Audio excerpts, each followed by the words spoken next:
most of this night. Come on, baby, take my hand. And we don't need to do the things we don't wanna do.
starting soon. I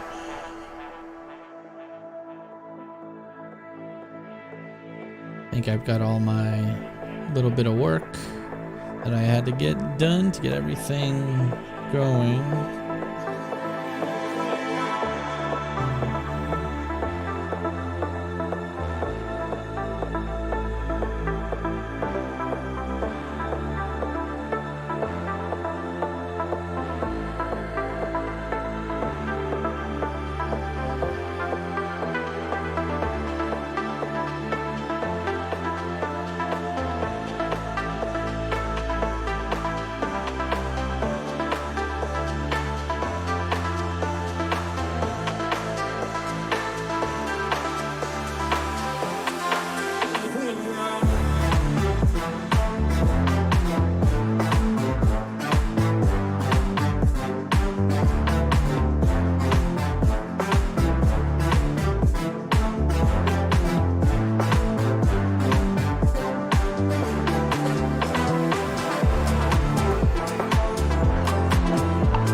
All right.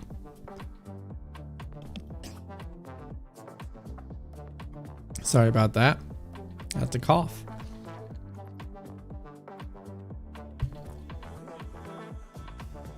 All right. So today we're going to be editing another photo for competition that is next week, because I am a procrastinator and I put everything off to the last minute because why not? Hopefully everything's coming in good. I haven't had time to check all my settings, but I would imagine everything still sounds just as good as it did the other day. I'm sure we can find out. I wonder if I can find out. Let's see if I go here and I go here.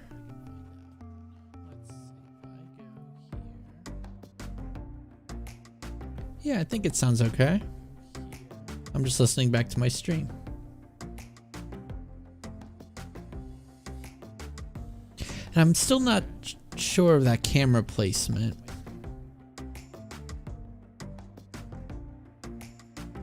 But we'll see.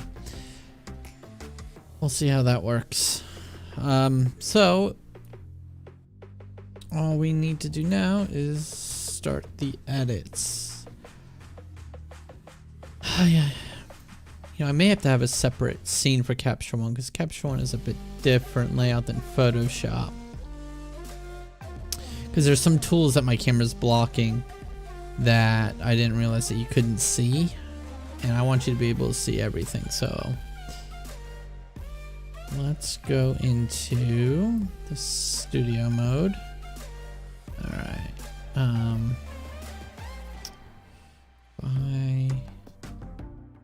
Can I just duplicate a scene? Duplicate. So let's call this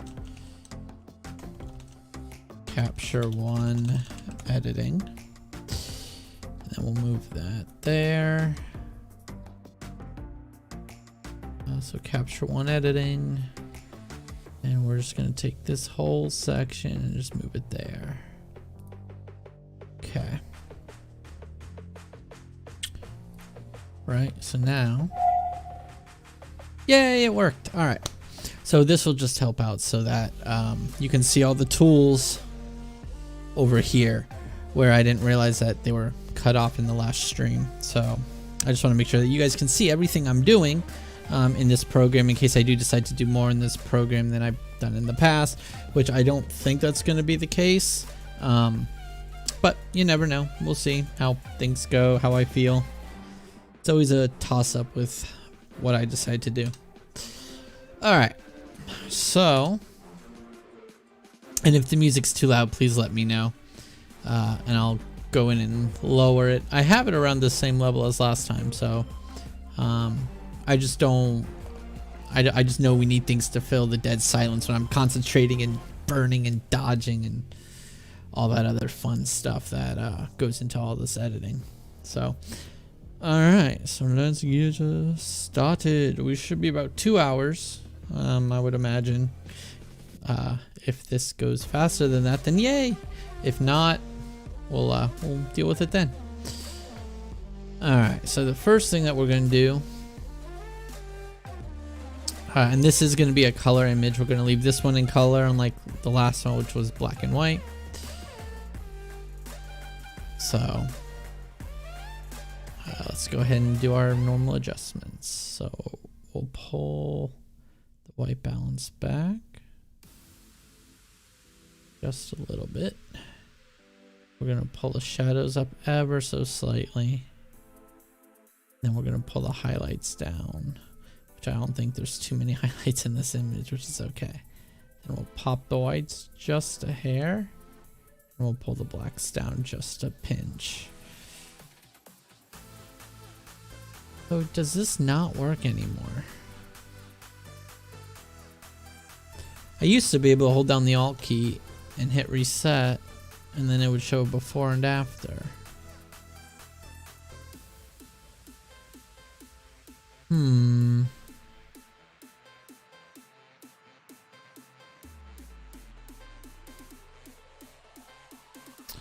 No.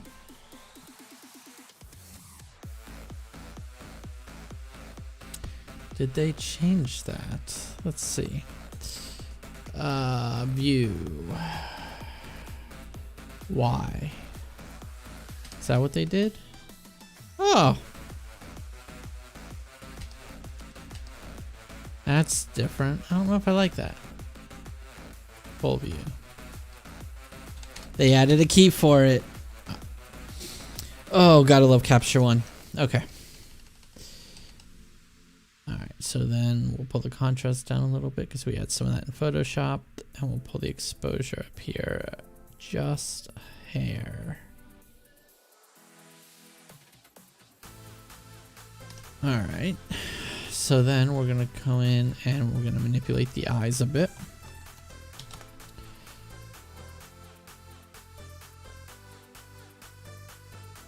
And we're just going to use this to bring them up just a pinch. Again, I like to do everything within Capture One as it pertains to exposure and stuff because you're working directly on the raw file. So there's no reason not to work in here. So that's what we are going to do right now. So we'll go ahead, just so we can see the mask that we're painting, we'll go ahead and just blow up. And we're not painting a mask. Why are we not painting a mask now? Oh, there we go. Oh, we are. It was just such a small difference. Okay. Should have gone really high with that. So we're gonna bring the overall exposure up a bit, which is good. The whiteness will help those catch lights. And then let's pull the shadow up ever so slightly, and then we're gonna add clarity. So then we'll do a before and after. That just gives it a little pop. And then let's lower this whole layer.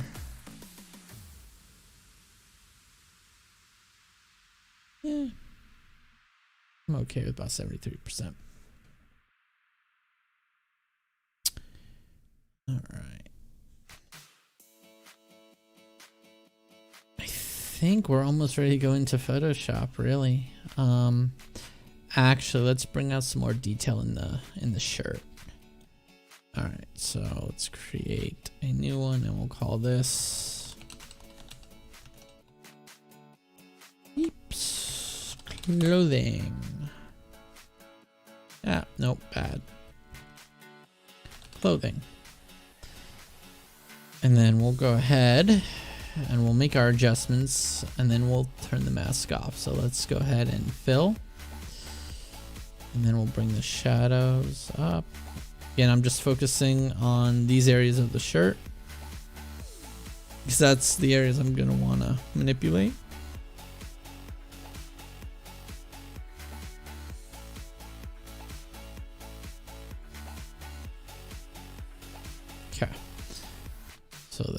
we'll clear the mask.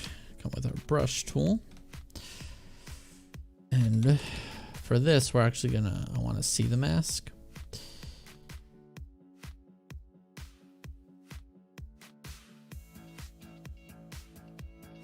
I was gonna do it to the whole shirt, but now I'm debating.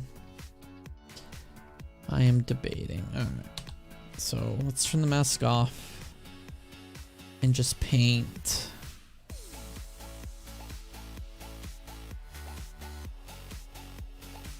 In the shadow areas.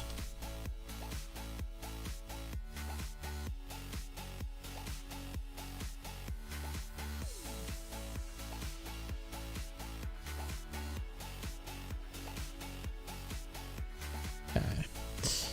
And then we need to erase some of the area right here.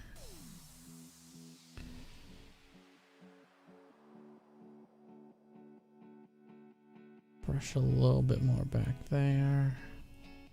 Just again, pulling up some details in these shadow areas.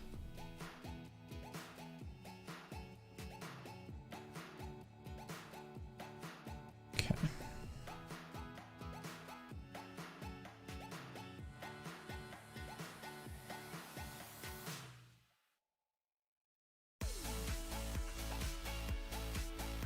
All right.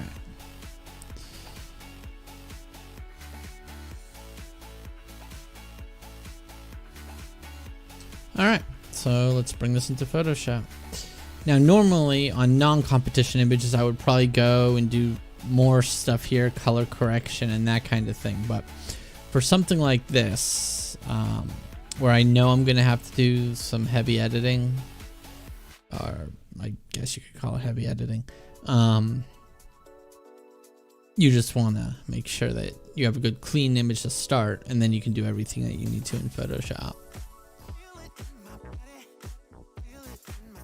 And then we'll have this open up Photoshop, and it's going to export that. Then we just wait for it to boot up.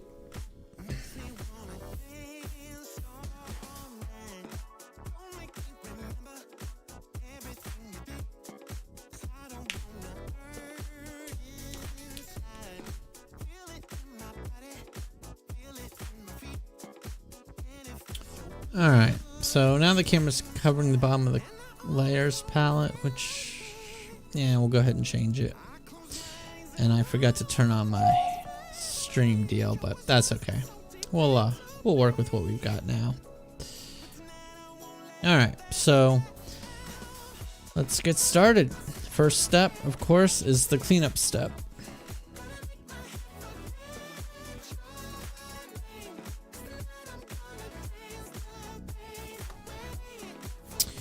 I've made it a habit to name my layers, because otherwise it's tough to go back and try and find things. Alright, so what we're gonna do is really just clean everything up that we can. Again, when I'm dealing with skin, I primarily use the healing brush tool, just so I can sample where I want to clean up. For clothing and that kind of thing, I'll usually use the healing brush. I mean the spot healing tool. And we're actually going to bring these highlights down quite a bit later. So all I'm doing here obviously is cleaning up the blemishes.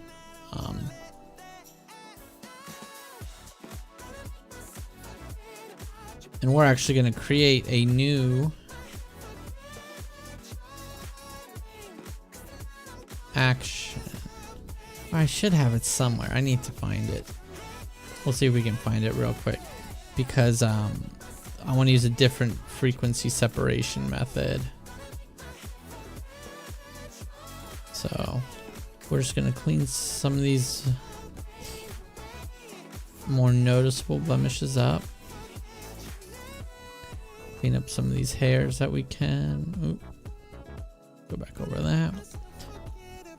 And this again is for competition, so that's why I'm taking more care than I probably normally would to clean this stuff up. because competition is the best of the best. It's not like doing normal client work. You actually want this to be as good as you can make it without it looking fake.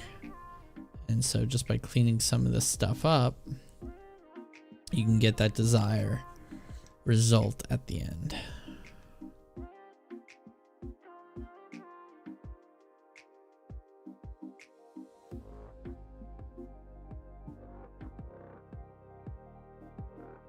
Getting rid of some of those hairs, fixing some of these blemishes on the forehead, and obviously some of this stuff will also be taken care of when we go into frequency separation. I just like to take care of some of them as quickly as possible or as easily as possible. So in this step, I'm able to take care of both the texture and the color at the same time and blend them together, rather than having to potentially do it on 2 separate layers.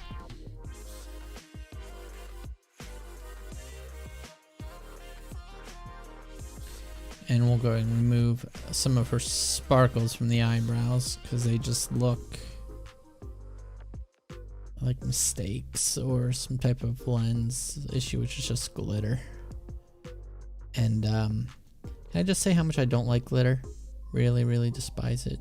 It's the worst thing that was ever probably invented. And we'll leave it at that. No reason for glitter. Ever, anywhere, on anything.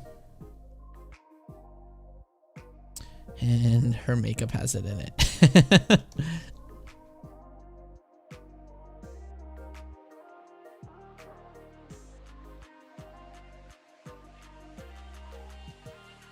And this cleanup step is used to clean up anything. Anything and everything.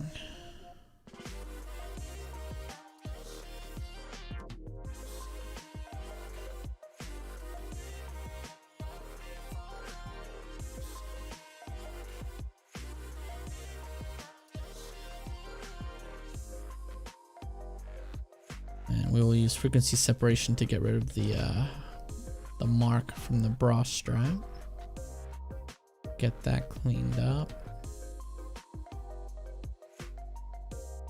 And again, normally I wouldn't be removing these marks in a normal portrait, but for competition, I remove just about everything. Any blemish, scars, unless the scar actually has a valid purpose for the work. Like if you're doing a psycho killer or something like that, scars would be okay. Or, you know, cancer survivor or any of that kind of stuff, and they have certain scars, and that's the story that your image is telling, you don't want to get rid of it.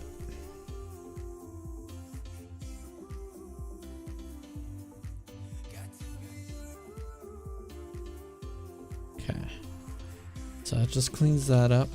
Let's go ahead and get a save going, and I'm going to turn my fan on real quick because it's gonna get hot in this room.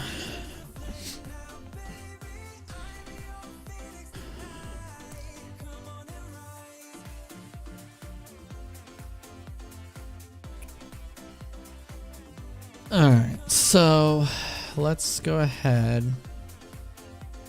And I was going to do this in frequency separation, and I probably should, but we're going to try it here first. So let's go and merge that down. And let's just create a duplicate so I can work somewhat non-destructively.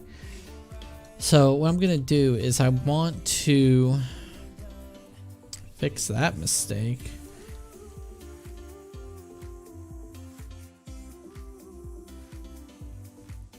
Okay. What I want to do is take these creases and diminish them. We don't want to get rid of them because they do need to be there, but we can knock them down by about 40%, and we'll see how that looks.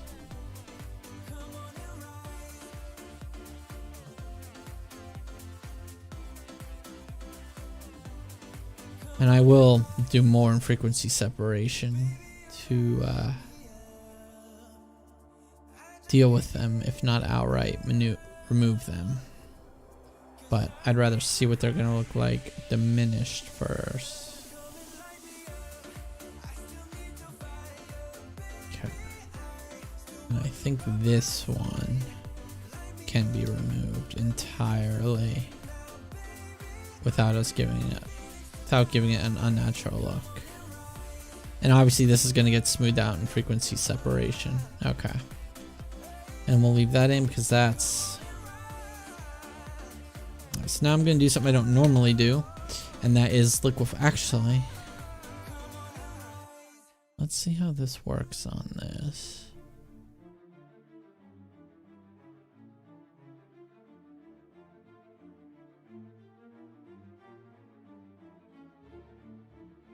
It's blurring it too much for my liking. Alright, we'll do that in frequency separation. Okay, so now we're actually going to do something I don't normally do, but we're going to go ahead and liquefy this layer. Because I already kind of know what I'm going to do with this image. So liquefying now won't be a bad thing. And now that I'm seeing all those stray hairs, we're going to go clean up those hairs as soon as we finish this. Pull in her neck here. Pull that shoulder down.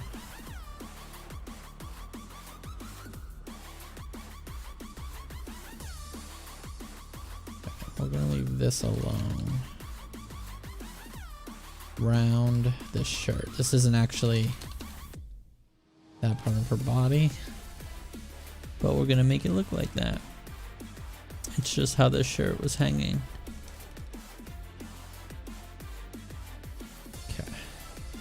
Even that out a bit. Tuck that in a little bit.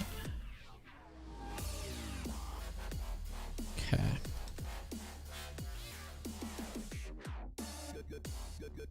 Pull that in and down.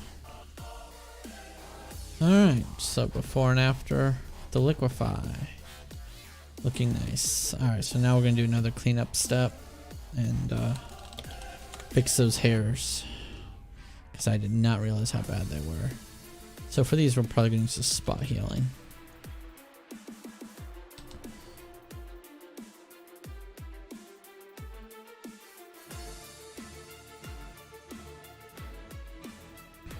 And we're just using our spot healing.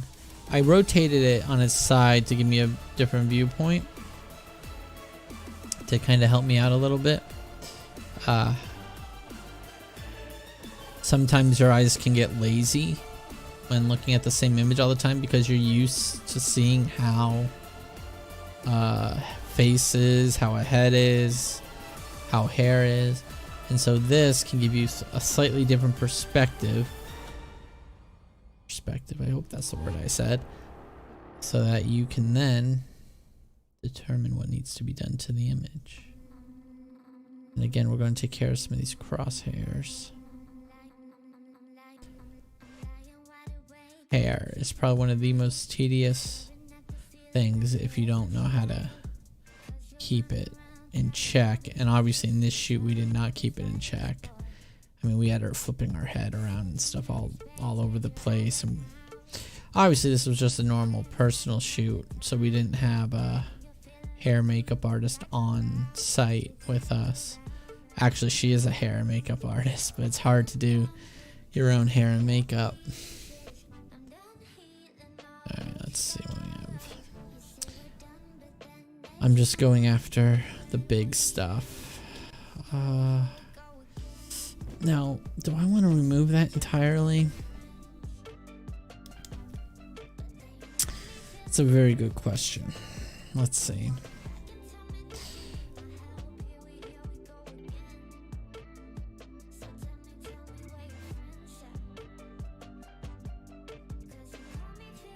I don't know if this is gonna work. This may be oh.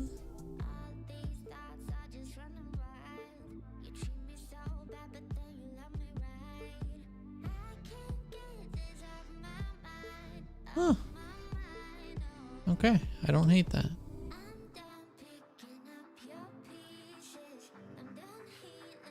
Alright, let's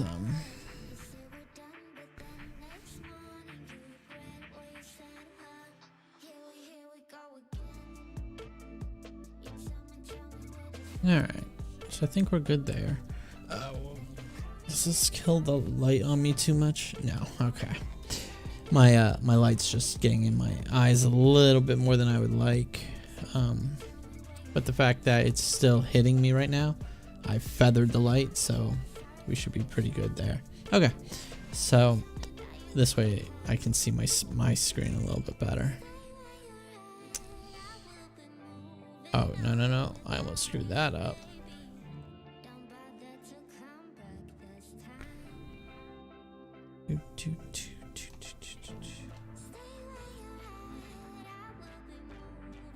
Still using the spa healing brush. We're gonna get rid of some of these. Her hair in this shot, like I said, it's a bit unruly, but we're gonna keep that. Keep it mostly because I don't want to spend 3 hours just doing this, because that's how long it would take to fix it. We are gonna fix this,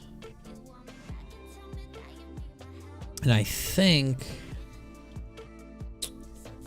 all we're gonna do to fix it, I'm gonna pull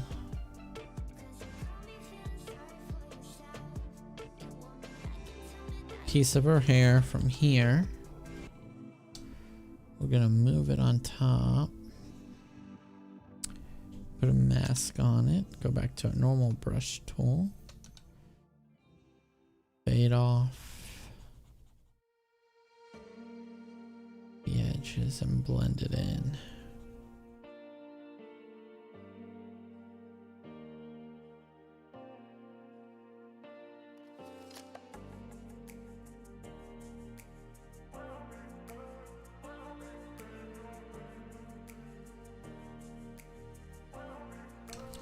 And then let's rotate it a little bit.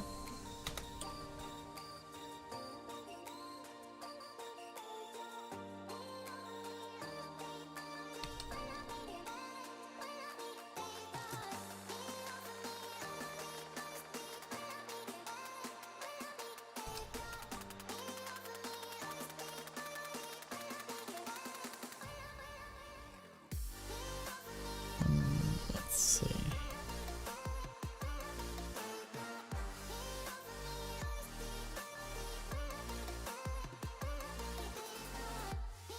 A dark part of her hair over there. And this is all just trial and error. Find something that looks slightly believable. And then we're just using the mask to somewhat blend it in.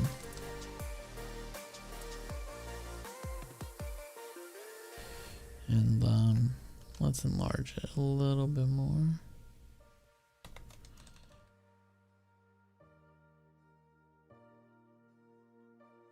Alright.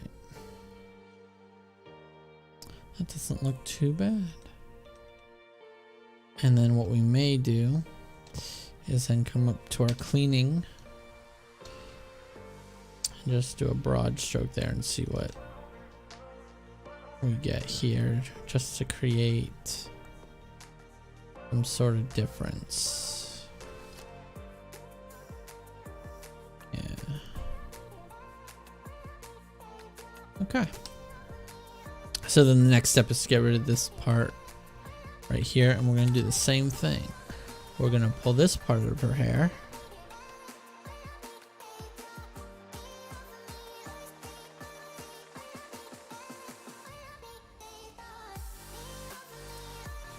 And slide that over. We'll enlarge it a little bit.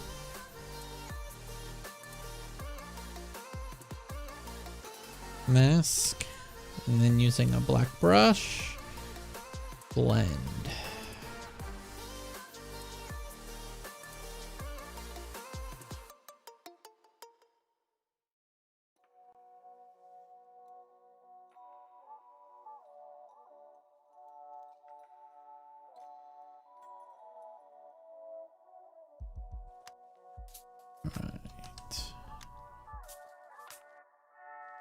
So I pulled in some of her scalp there from up here.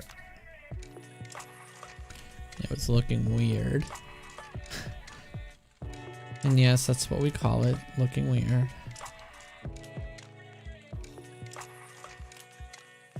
And this is all just like that. Just cleaning things up. Getting rid of things that we don't want. Changing things. And then obviously I always do things at various visual levels so we can make sure it looks good. Obviously the judges are only going to ever look at it, you know, like this. They're never going to be zoomed in like I was, but you still want to make sure it looks good even at those zoomed levels. All right, so we group those together. This is everything we've done in Photoshop so far. All right, so now we're going to run frequency separation, and I need to see if I have it. There's frequency separation that uses the median filter rather than a blur. And we may just need to do it ourselves. Alright, so let's duplicate. Let's flatten. And then we're gonna Google median frequency separation.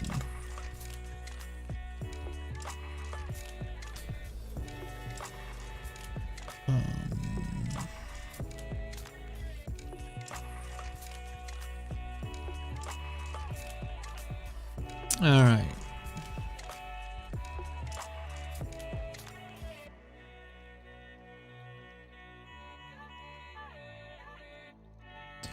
Is there someone that actually has?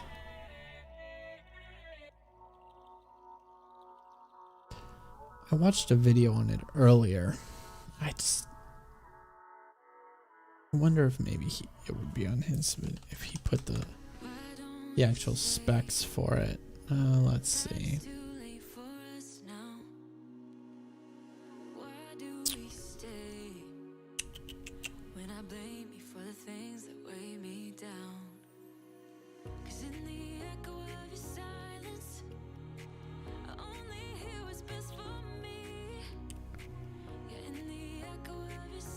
He didn't put it in the deal.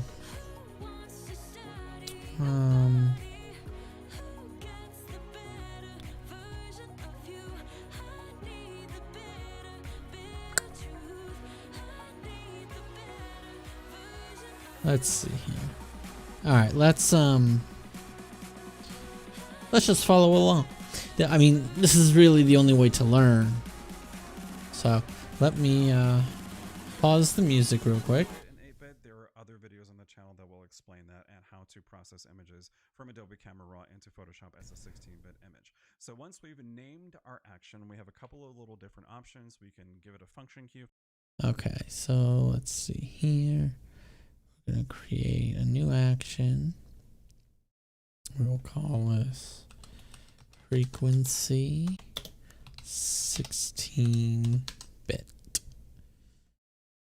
board. If we want to, which I'm not going to do, and you can associate a different color to the action.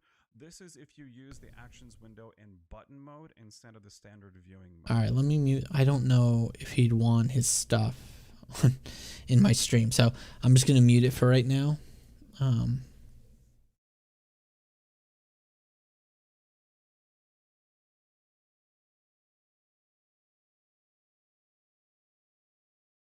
Cool. Stop.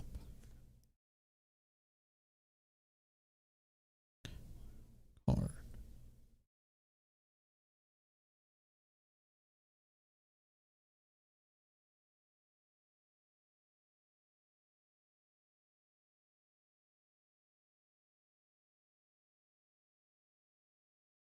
all right, here we go. Action time. 2 duplicates of the background layer.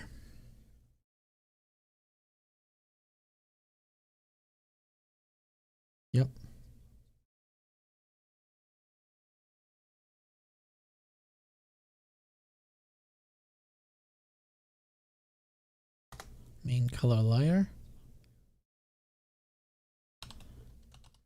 Main detail layer.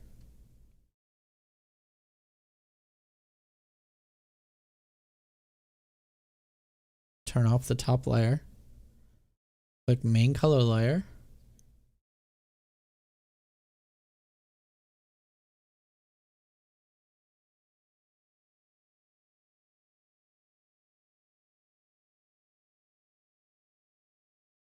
Go up to the hamburger. Insert stop.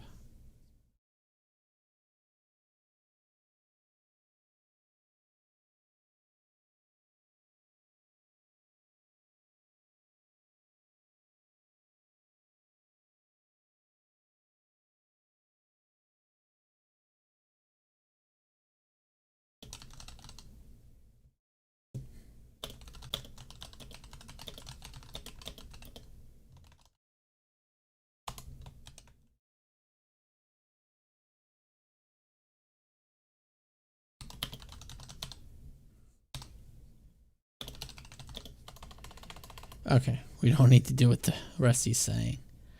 Okay. So he doesn't put the median filter into the action. Interesting. I don't know if I like that.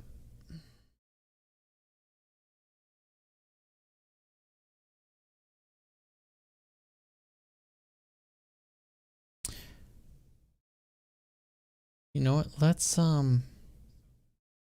I'll delete the stop. I can delete the stop. So we're going to go filter, noise, and median. All right, so let's find an area with pronounced detail and some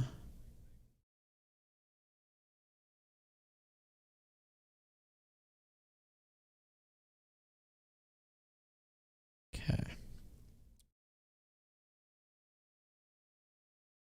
think that's too much. So we're looking for it to blur.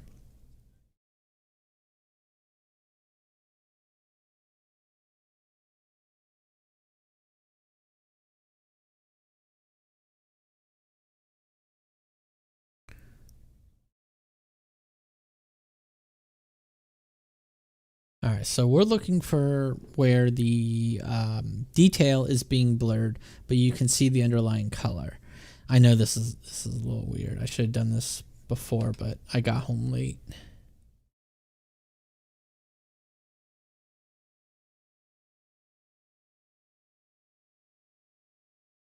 I think 5 is too much.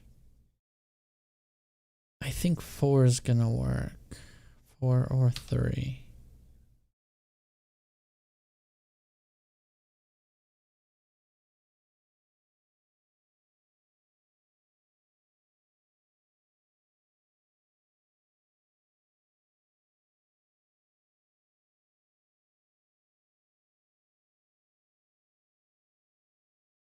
I think 3 is good for this image. 4.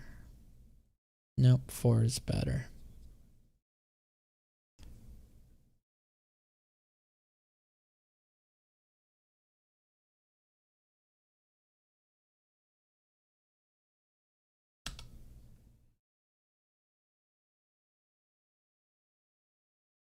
Oh, 5 works. Oop, nope.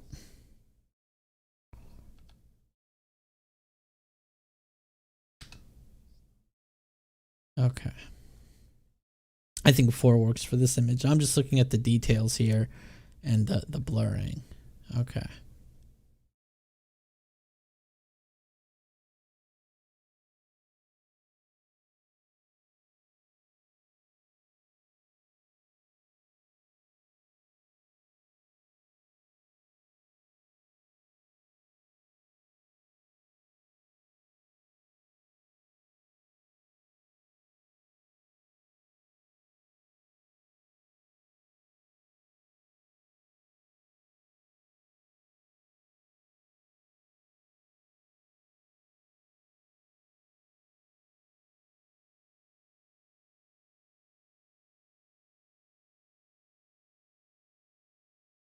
Image. Apply image. Oh, that didn't work. Oh, it did. Okay. My panel went on the other screen. I want the layer to be the main color layer. I want the channel RGB. Invert. Add. Scale of 2. RGB.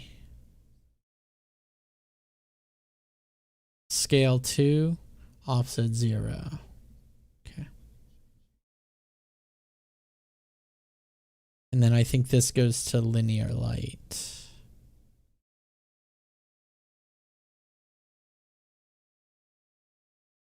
Yep, linear light.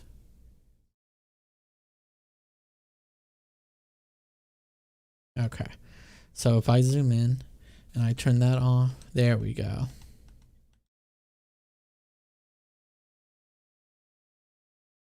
Okay, we're going to get rid of that stop just because I don't need it. I can understand why he put it in there. Some people are going to need it.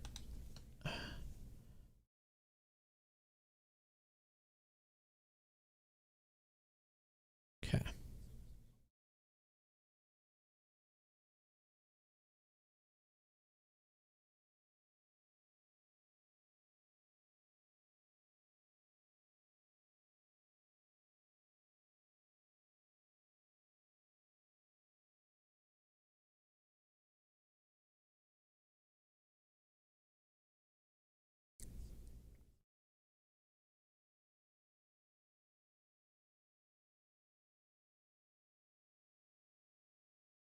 Sorry, I'm just making sure I don't miss a step.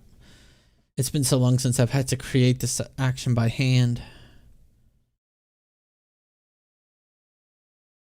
Okay. Chord.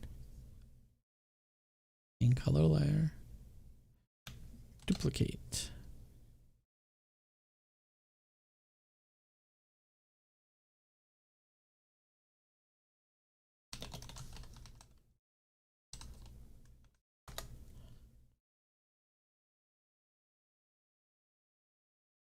Okay.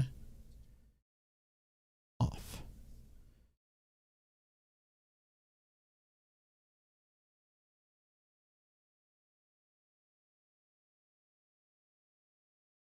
Create a layer mask. Okay. New layer.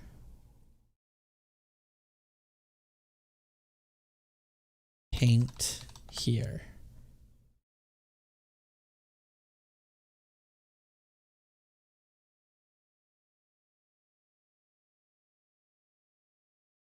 Main detail.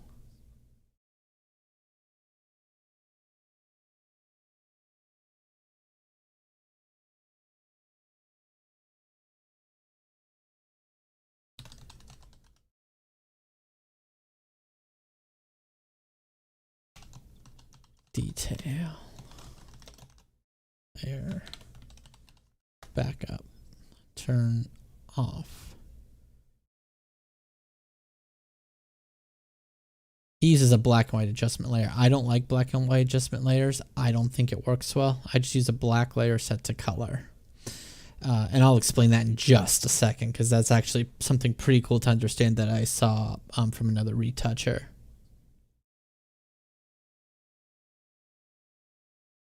Group.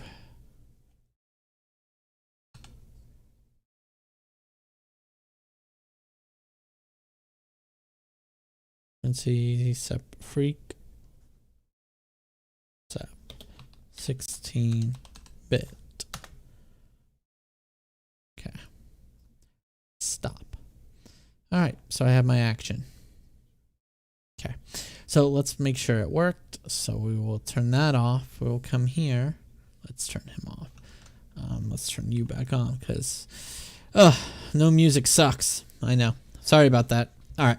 So what we're going to do now is see if that action he just helped me create work. So if we go to play, select not currently stop. All right, so something happened.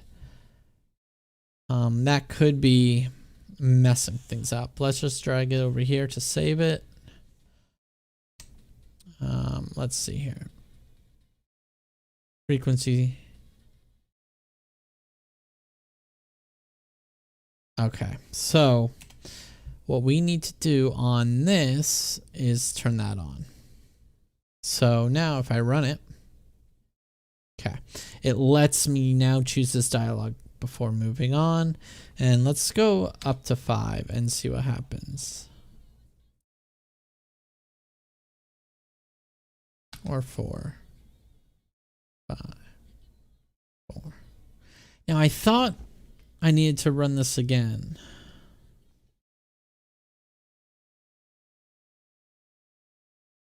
Anyway, all right, we'll go with this. Okay, so we got our action. And just so everyone understands why I wanted to use the color black and white as opposed to the black and white layer adjustment, like some people would do, it's because it shows colors differently. So if we go to a new window, we'll just something normal, okay, and let's choose a red color, and then let's make a circle. So we have red, and let's throw yellow.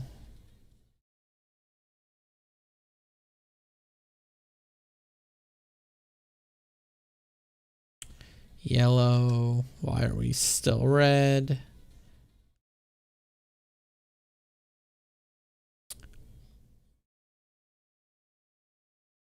And then that's not pure yellow. Come on, me. There we go. And then we'll just duplicate you and let's choose a blue. Yeah, okay. So we have red, green, and blue. This is just for show and tell purposes. Mickey Mouse. Anyway, okay. So if you use the black and white adjustment layer, right? That's what you get. And everything looks okay. It looks fine. You know, it's not anything crazy. It turned it black and white, right? But then if you go to a, let's just say solid color black layer and change it to color, anybody see a difference? So here's the black and white layer. Here's a solid color layer. So what's happening, as you can see here, this is literally just stripped the colors, but we still have the light values of the objects. So in looking at these colors, yellow is brighter than red, which is brighter than the blue, right? Yellow, bright, red, brighter, blue, dark, okay? However, with the black and white layer, look at how close they are. And that's because the black and white adjustment layer is using predetermined values to change how it is. Like I can come into this yellow slider and make yellow darker than the blue. So if you want a true representation of black and white, use the color fill solid, use a solid fill adjustment layer with black and set it to color mode. And it gives you a proper grayscale image or black and white image. And so that's what we're going to use here. We're going to take our frequency separation, drag it onto our main image, and get rid of our duplicated layer. And now we can work. Now the rest of these steps are pretty much what I've seen plenty of people do before. So we're going to turn off the detail layer. Actually, I wonder if I should work backwards. Edit the detail first. Yeah, let's do that. All right, so on the detail layer, we're going to use our clone tool. We're going to choose current layer. And then we are literally just going to paint or sample and paint directly over this area. And I think on her, it's going to take a minute because I think because of how I did this, since I did it properly, it would seem I'm going to get rid of as many of these marks as I can. And I think I'm going to have to pull all this texture. Let's see how this looks because think I need to pull this texture so I can get rid of all that glitter to see how it looks. I have that backup copy, so as long as I don't do too much before this, I should be okay. And this is going to look really weird while I'm doing it. But we'll see how it looks when I'm done. And we're going to use a somewhat hard brush. I don't think that's going to work.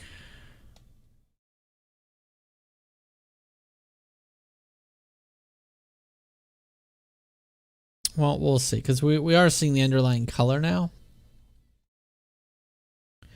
And that could be what's causing a visual issue. Like if we set this to normal, right? There is texture in there. And we could always add noise to add texture too. That's another cool little trick. All right, so let's just remove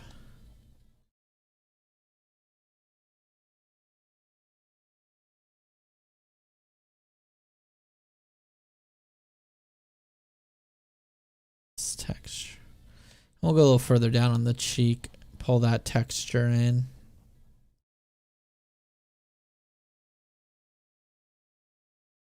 And then we may do this in a weird step just to see how it's going to look. We'll run over into our color layer and head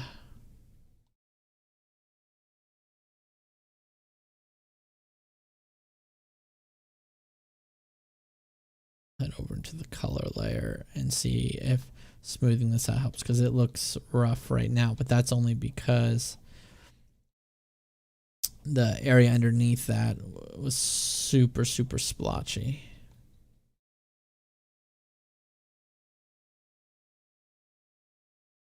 And I wonder if it could be my float. Oops.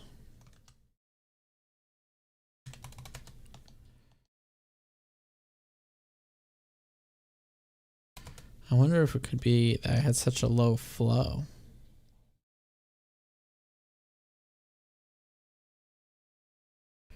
Let's pull. Okay, so I'm seeing the texture coming back in. So we're just doing some broad texture strokes. All right, so let's go to the color layer. We're going to go to our mixer brush, which I am going to hotkey to something different later. That's going to be... All right, so we're going to do somewhat of a different setting. All right.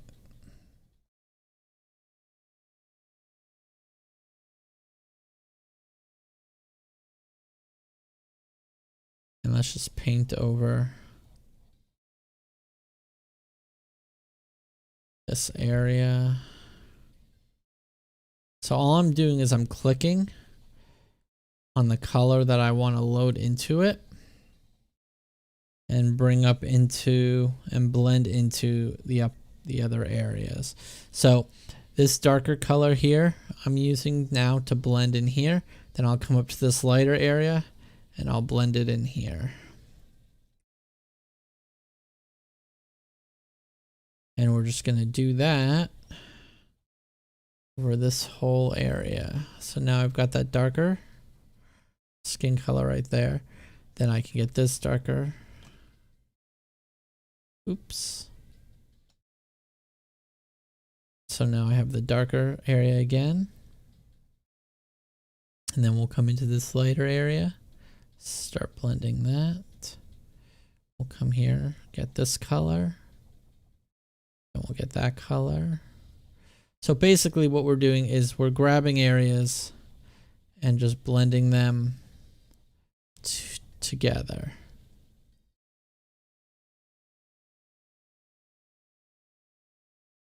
And then we'll clean that out a little bit. Oh, did I? Bitrate. Ooh, did my bitrate just tank? No.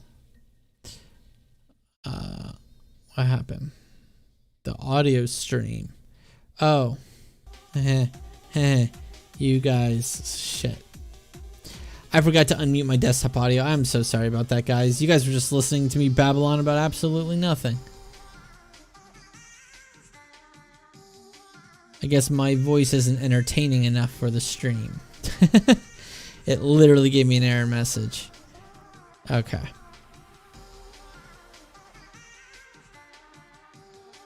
So let's blend some more of this stuff together.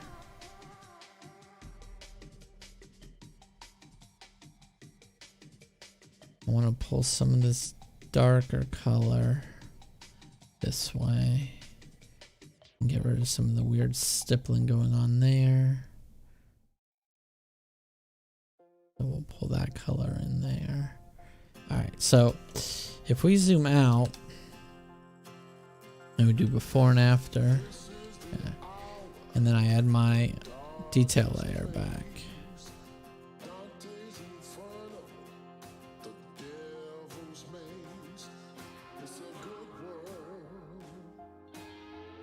Alright, so we have to play around with this texture a little bit more, because as you can see, it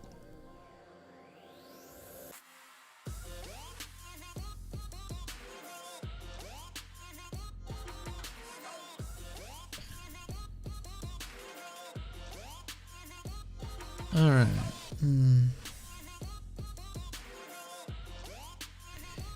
I don't think this is gonna work. Okay. So I think what I honestly need to do, let's start this section over. Because of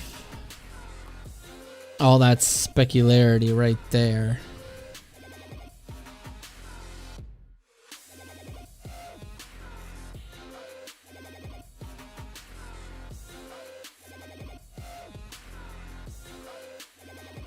okay. Sorry, I had to think there for a second. Alright, so let's duplicate. Let's flatten. And then run the new frequency separation action. Let's do it at 4.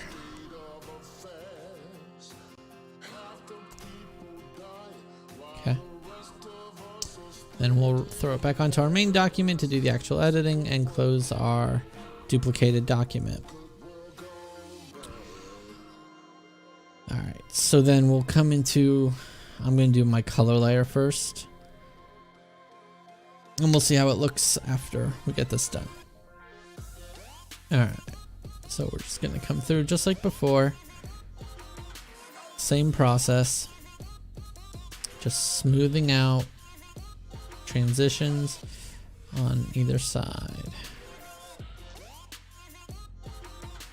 So what I'm doing is I'm sampling colors on one side of the transition and painting, and then sampling colors on the other side and painting, and that allows us to smooth it out.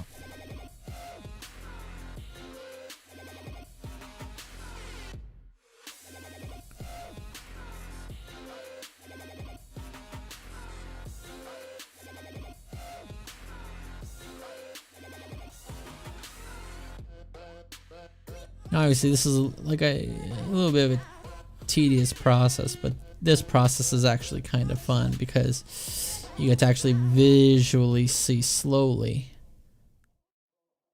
and clean up. It's more or less like you're painting.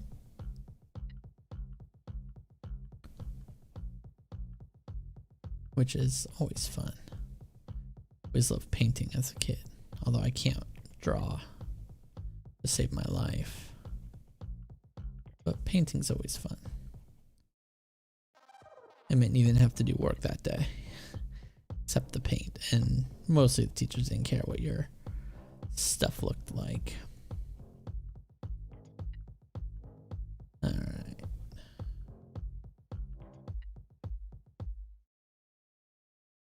We are just blending. So then I'm going to take this gray and just paint. We want to paint the lighter color. Somewhat get rid of the bags under the eyes. Alright, we'll go a bit bigger. And we'll just come here. Let's go through this white area, through the highlight, and meld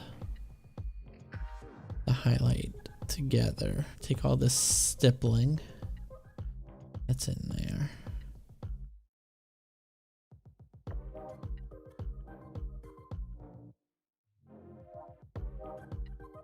So I took that dark color.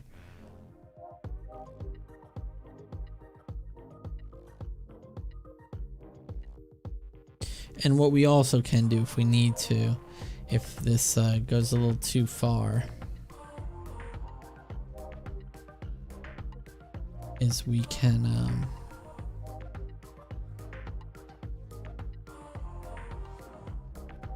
paint in colors and blend them with just a normal paintbrush.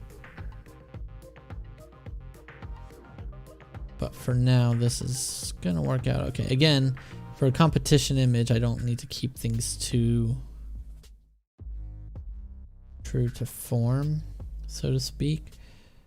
Me getting rid of all this stuff is perfectly normal. Now for a normal portrait shot, she chose to wear the glitter. I wouldn't be doing any of this. But because, you know, competition, definitely want to fix as much as I can. And then we'll pull some of these dark tones. Blend that in. Alright, so if I turn that on,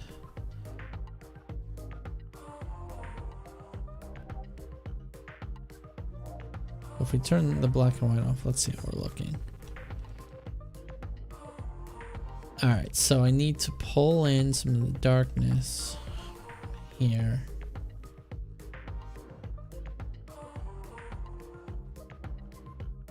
To pull in some darkness on either side there to preserve her face. So we'll take dark, we'll take dark, we'll take light, take dark, we'll take the light.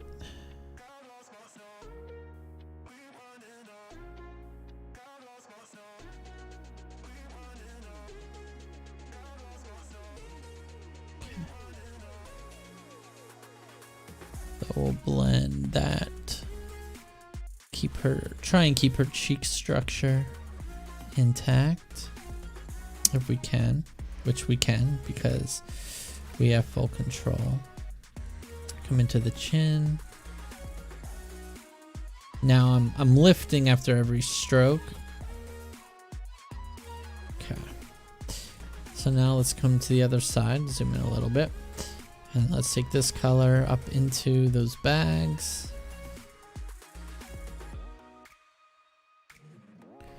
And we'll blend this area together.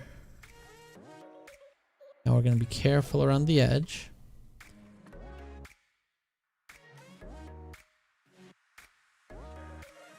And around her mouth area. But we are just smoothing this area out. I'm gonna leave the little bit of light that's going around her lip because that should be there. Let's remove that shadow a little bit and then we'll pull this shadow down. Smooth out the shadow underneath the chin, or underneath the bottom lip I should say. Her chin's all the way down here. Gotta learn my anatomy. Chin and the lips, while close, are not the same thing. Alright. We are going to come down here and deal with all this, but we're probably going to do that on a new layer because of all the work I've had to do on this layer. I don't want to accidentally mess this layer up because we did do a lot here. Okay. And then we'll come in here and we'll just fade these edges. Alright, so now let's go to the forehead and just smooth it out the same way. And really all we're doing is honestly enough cleaning up her skin. Most images you don't have to go this intense. What we want to do is make sure we don't lose this highlight. So as I'm doing this, I'm making sure to try and sample the lighter parts so it's blending the lighter color the surrounding area.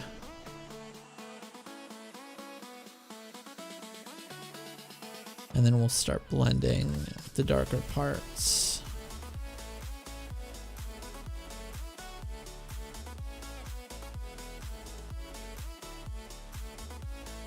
We'll zoom out, see if there's any irregularities.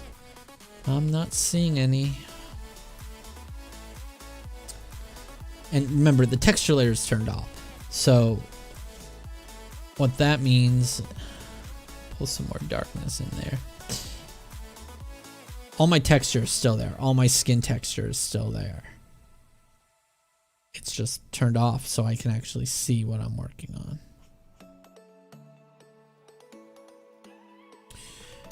So now, you're all gonna kill me for this little trick.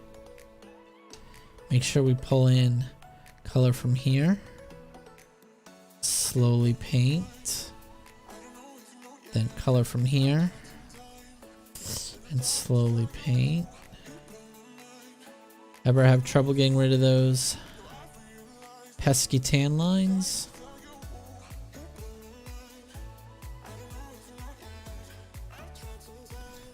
And then we can take more of the light color.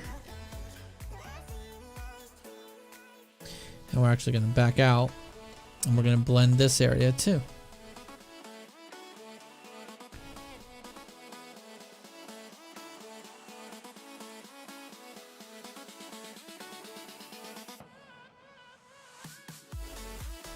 So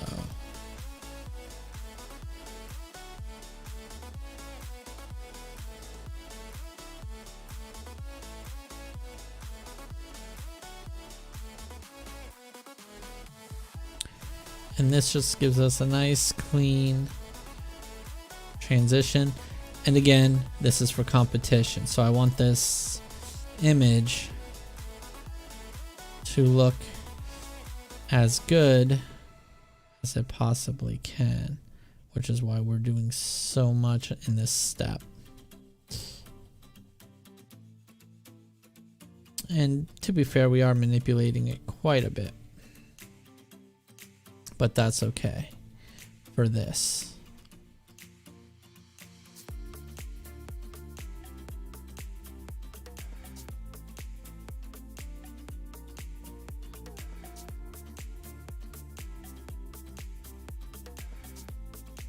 Something like this. The manipulation level is okay.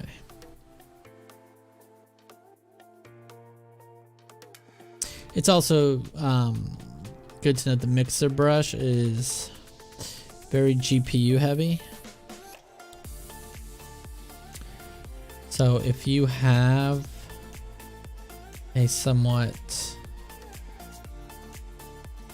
weaker GPU, you may have to move a little bit slower so that your computer can keep up.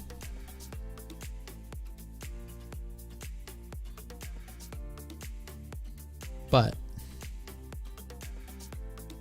you know, comes with the territory.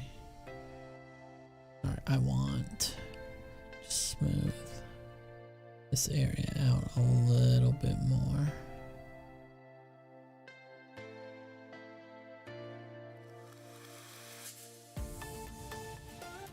So what I'm doing here is I'm pulling colors from one side straight to the other. Try and smooth it out. It's not getting as smooth as I want it, but we'll get it there. Just takes a little bit of finessing. Plus, I probably know what it's supposed to look like. So as you can see, that tan line's gone. So if we turn the black and white layer off, okay, and there's some more work I need to do on her back.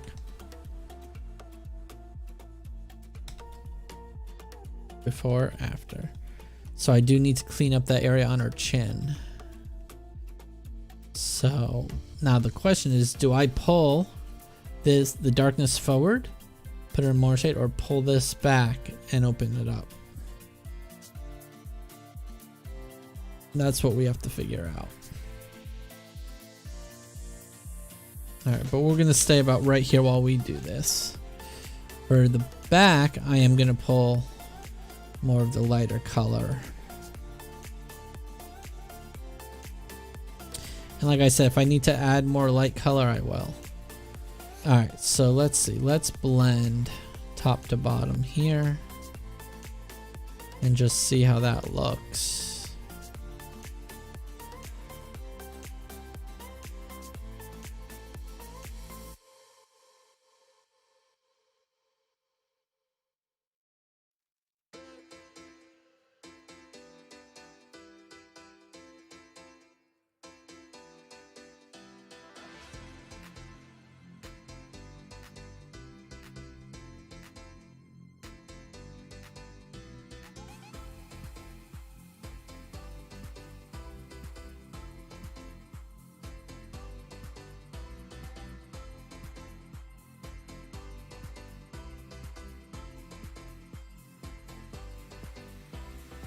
We're getting there. Let's pull some more lightness. I think it's just a little too dark there. But you can kind of see it, how I can subtly manipulate.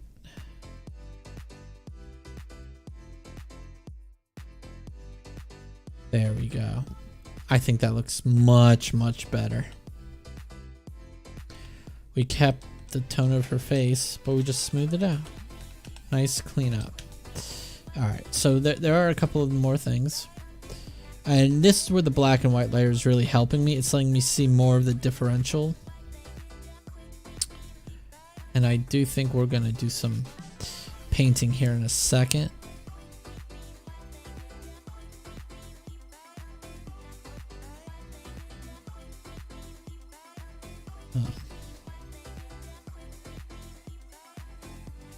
Well, we may not need to. Alright. Let's see.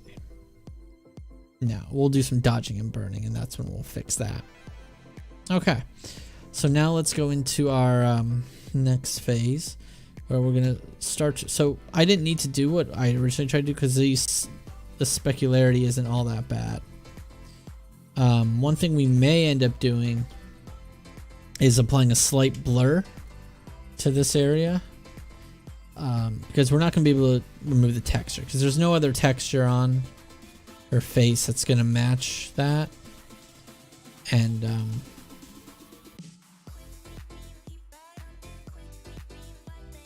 that's the big thing. So now I'm on my detail layer. I'm using the spot healing brush. I'm sorry, I'm using the clone stamp tool, not the spot healing brush. I'm using the clone stamp tool, and I'm doing making sure it's on current layer, and I'm just trying to clean up some of the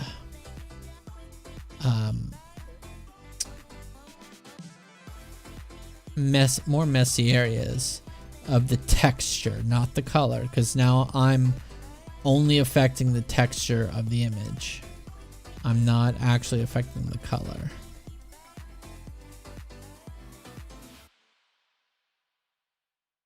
I think I'm going to try a trick. Let's see if this works.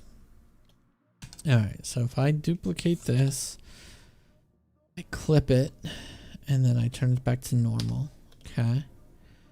What I want to do is just lessen that. So if we do a blur, Gaussian blur,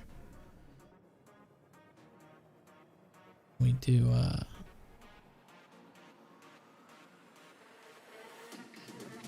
0.8. Okay. Now I don't want it to blur everything, just the areas on her cheek. So if I put a mask, let's go to normal brush, low, no hardness, and then we're going to be painting in white and flow of 10%. So I should now be able to paint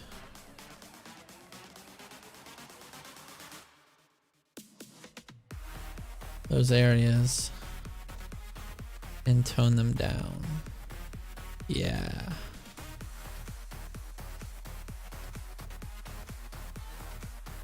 So, just a bit of a tone down, which, I don't know, I may need some more.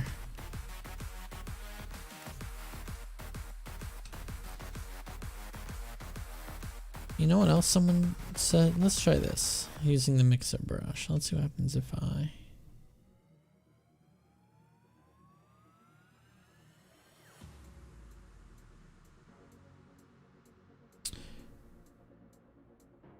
Let's delete the mask real quick.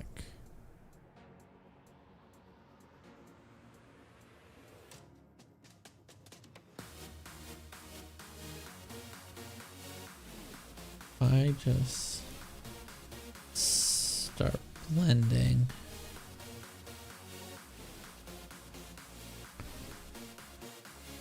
I think the texture will still stay intact.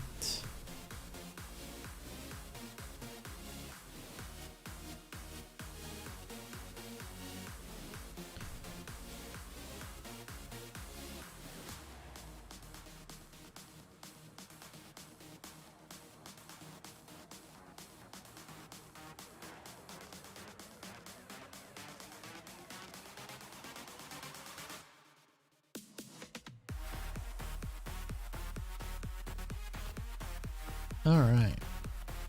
I think that'll work nicely. So then we'll put our mask back on.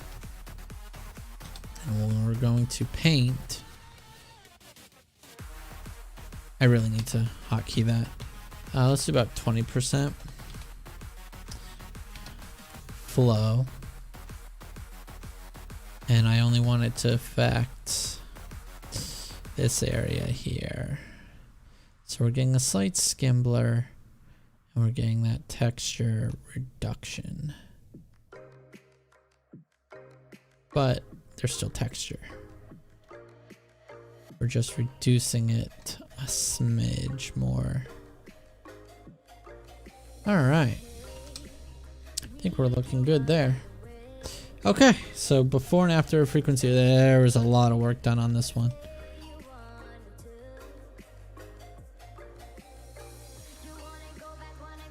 Alright, I think there's one more spot I need to fix now that I'm looking at it, right in here. So we'll go back to the mixer brush. And we'll just clean this area up a little bit more. Pull some of that color in. Alright.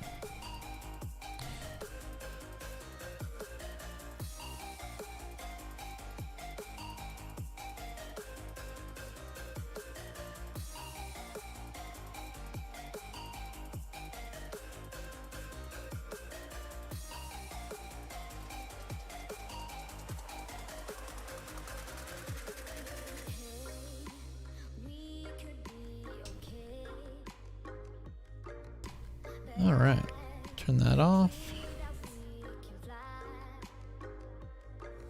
And I think I need to even that out now.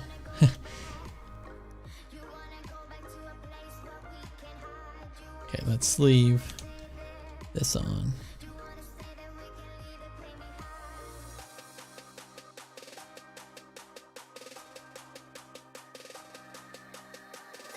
Okay, there we go.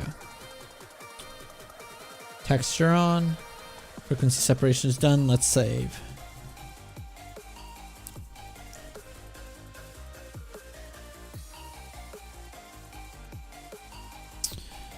Alright. So now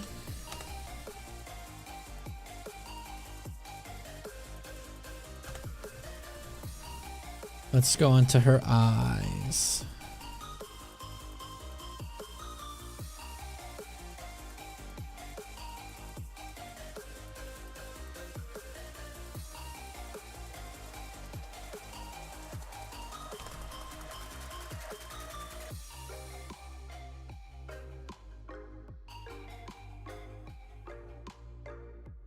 Alright, so let's go into her eyes.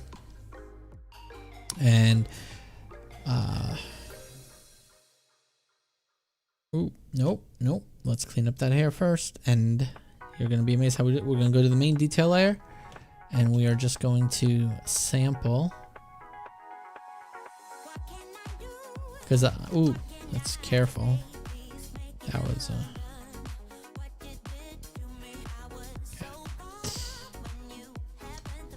we'll fix that later. Just get these hair out of the eyes. And the reason for this is they got blurred out, and so I'm just removing them from the texture layer.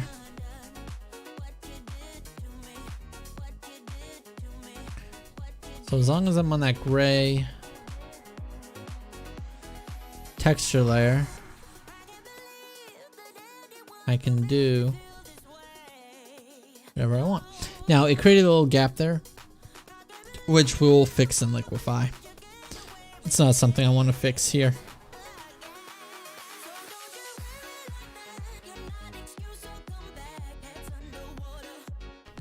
And we'll just clean up there. So let's go ahead and see how much of her eyes we can clean up as well. And again, we're just being somewhat careful.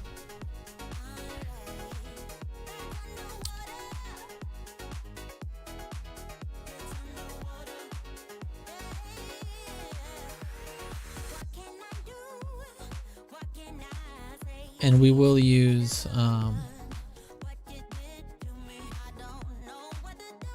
the color layer to come in here and fix some of these issues that we're seeing in our eyes. But this is a frequency separator. It's a great way to get rid of these veins. Really clean it up. And then we'll adjust those colors. Ooh, it's so small.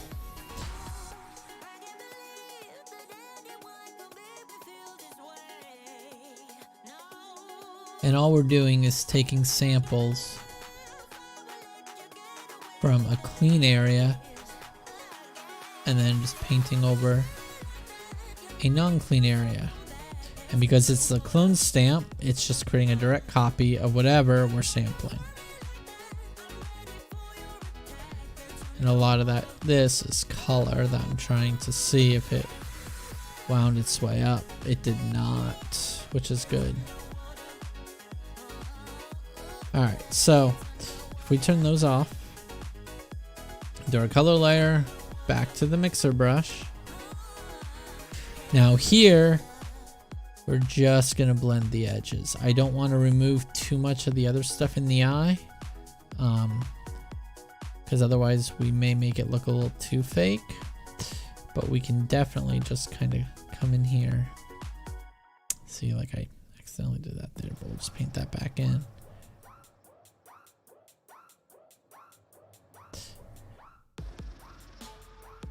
Just trying to blend.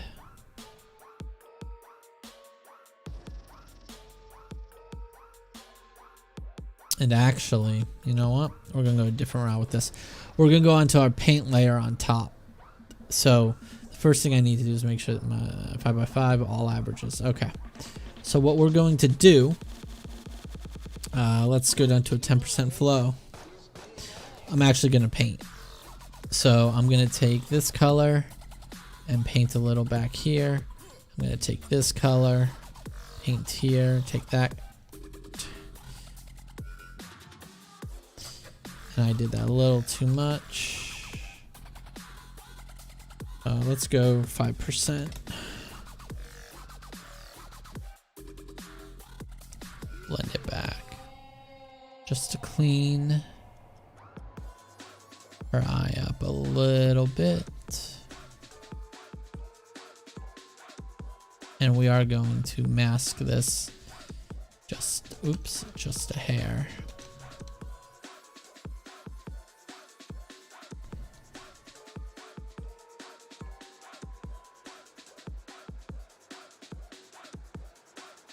All right, so cleaned up her eyes. Let's see how it looks with the texture on it. And then I can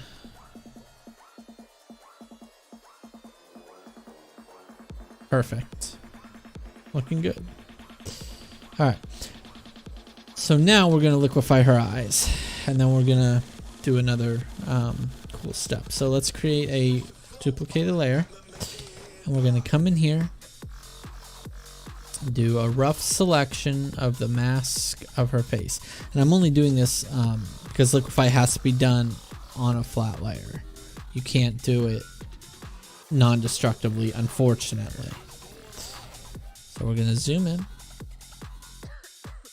First thing I'm going to do is use the liquefy tool. And let's shrink it to fix this little divot. Okay. So in this case, normally I would use the pucker tool, but for this, I'm just going to manually pull her eye in from the sides. And all this is going to do is give us just a slightly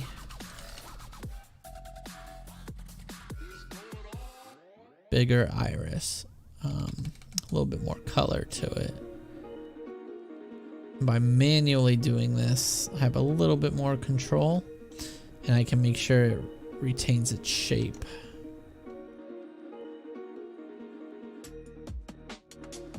And then we'll do it over here too. And we're just pushing in.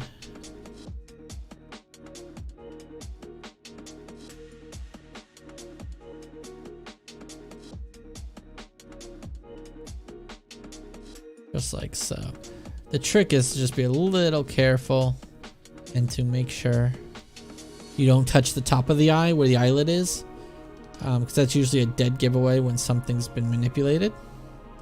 And then you want to make sure that you preserve the roundness of the iris, because most people's irises, unless there's some weird defect or something like that, are usually round. So you want to make sure you preserve that. Okay, so all we did was give her bigger irises.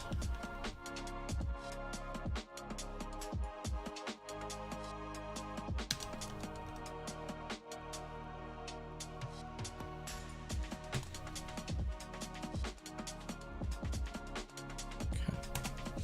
And then we're going to stop my tablet from rotating things. We'll apply a little bit of a mask. And we'll paint away the edge. Actually, we could technically paint away everything but the irises. And there is a small shift, and I don't know why. No, there isn't. That's just a graphical glitch. Okay. So then what we're going to do a full merge. And we'll save. Now, this is a new trick for the eyes that I learned. We're at 8 o'clock. Ooh, this is going to be a long one.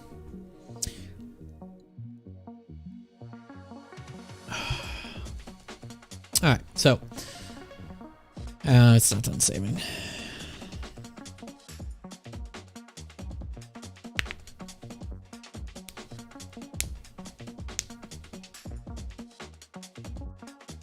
Okay. Nope, not done. Now screw it. All right. So we're gonna create a new duplicate of that layer, and we're gonna do a color dodge. And what this should do, if we hide it, and then we reveal it on the eyes.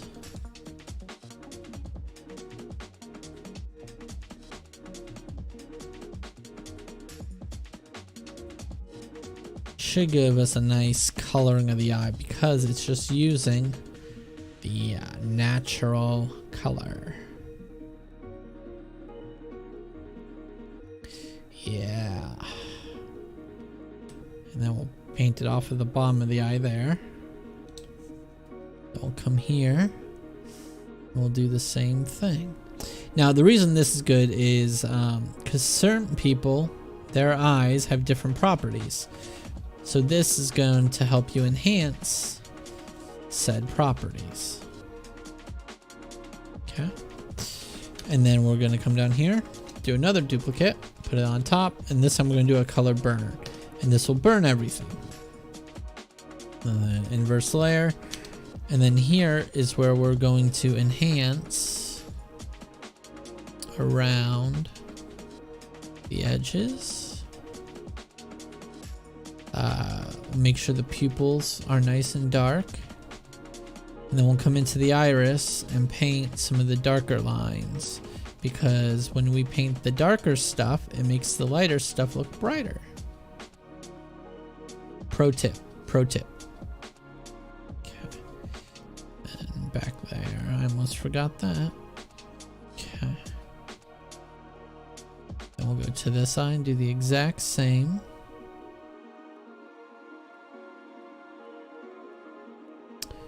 Around the edge. This one will fill in the center. Make it nice and dark. And then we'll come in here and get that going on. All right. Just adds a little bit of texture. Okay. So this layer, the light layer, and about 71%. Looks pretty good. 70%. And the dark layer, we can give it that pretty high. Then we'll call this eyes. But before and after. Just gives that little enhancement, that nice little pop.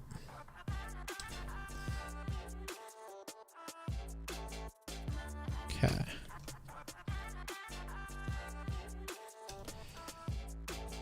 And now we go into dodge and burn.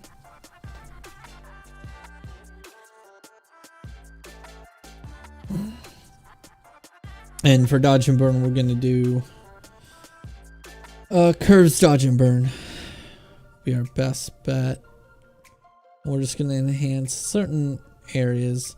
I should probably tone her nose down a little bit. Maybe we'll burn.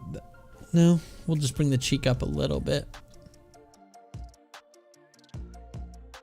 All right, so let's go ahead and create the dodge and burn. We'll use my tool panel to do that. But we're gonna delete their helper layer and add my own, which is the solid color, black to color. I will eventually wise up and make an action out of that, but I'm obviously not that smart right now. Okay, so we'll do this. I want a flow of 2%. And then we're just gonna come in here and paint where there's already highlights. Just a bit.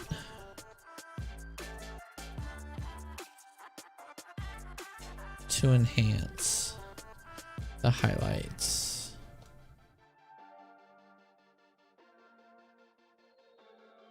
Okay. And then we'll also do it in the clothing here.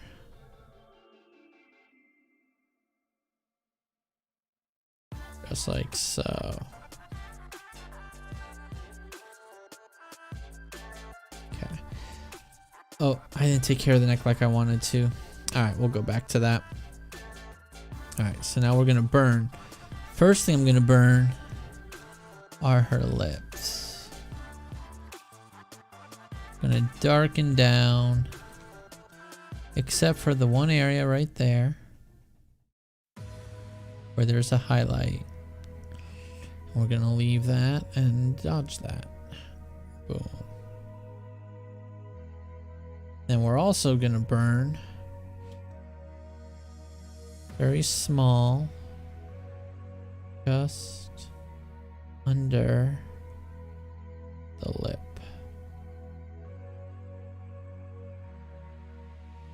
Okay. And then, oops. And we'll get up into the hair next. So let's put a little bit of a shadow on the nose, that side of the face, along the hemline of the shirt. Then we'll come in to the dark crevices of the shirt a little bit. We don't want to make it look too janky, but janky. Okay, so then we'll come into the dodge and let's dodge a little bit of the hair. Mainly where she has her natural highlights.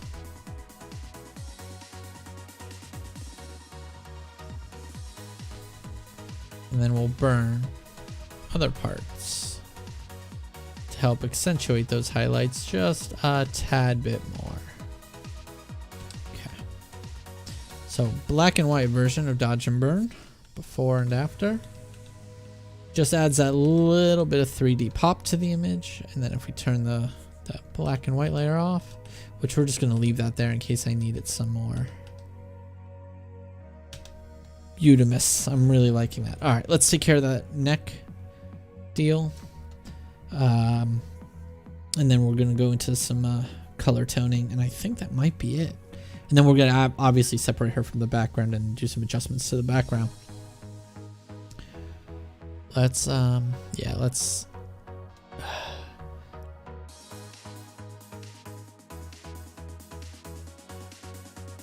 Yeah, I think we're going to run separate.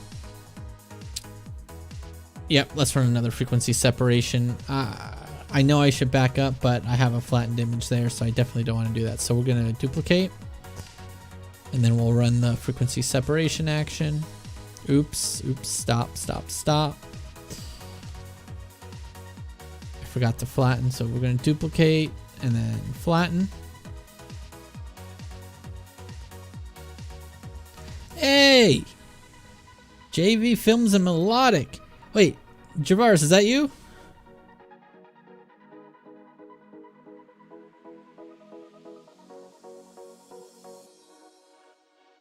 That you, Javaris? It's gotta be you, right?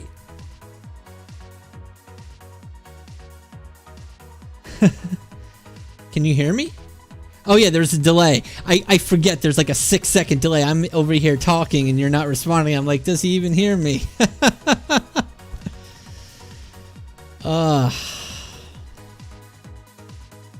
I gotta get used to that. Is there a delay when you do your Facebook Live stuff?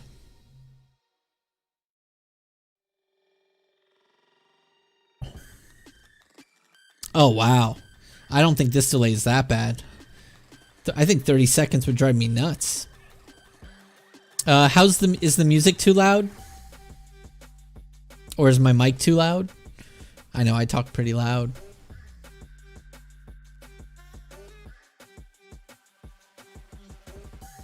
All right, let's see.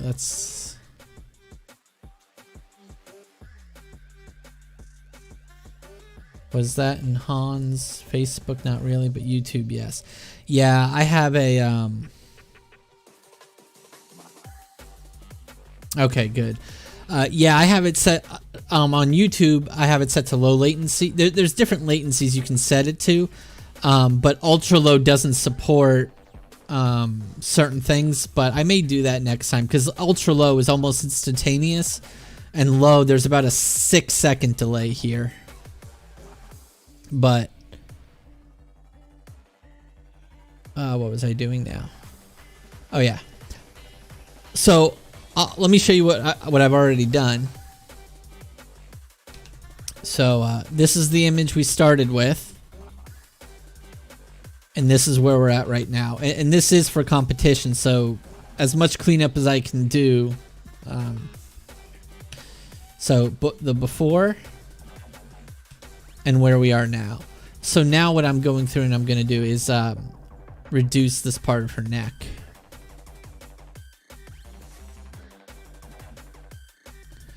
So I'll be able to clean that up. Now obviously normally I don't do that, but for a competition image I can do whatever I want. Alright, so we're just going to come in here, frequency separation with the mixer brush. And just remove first the color area, clean that up, just blending them together. What? Why don't you like me? I thought you liked me. You're gonna make me cry on stream. That's not gonna be nice. Start doing snot bubbles and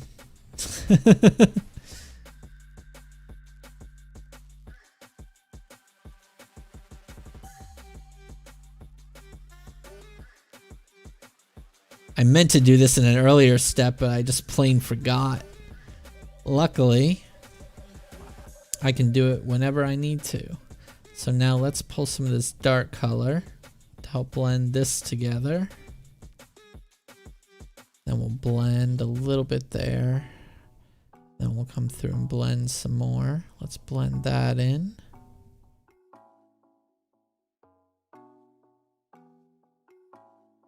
All right, and then we'll just blend everything.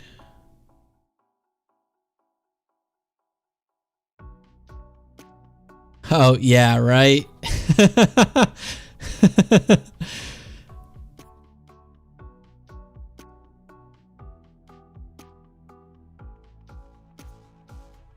Yeah, you like getting me in trouble, but that's okay. All right, so that gets rid of that. And then what we're going to do is we're going to back it off.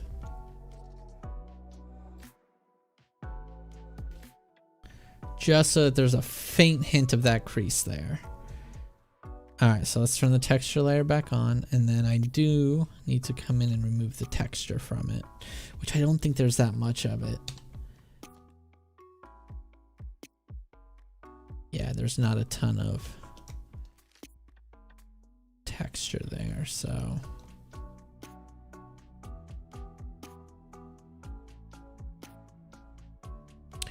Well, we're almost into the color step, and that's usually the most fun step. This is just tedious cleanup. Alright.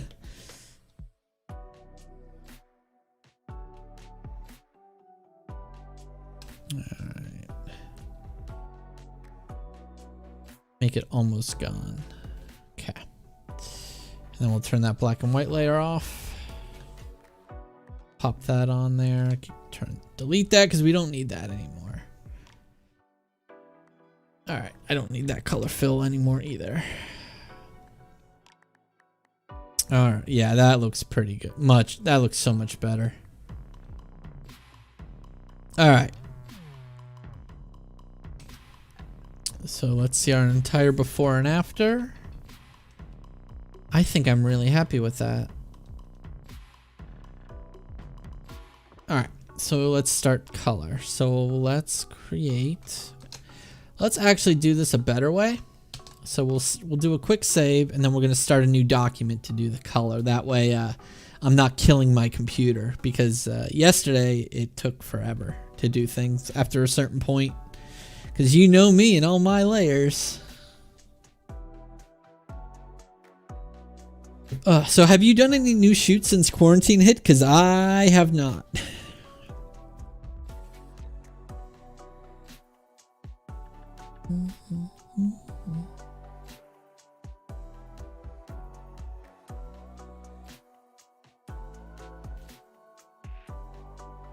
And I don't think I supposed to have a chat bot too, but I don't think it's working. Hold on, let me see something. We 8-ball. You know what? I probably didn't set it up right.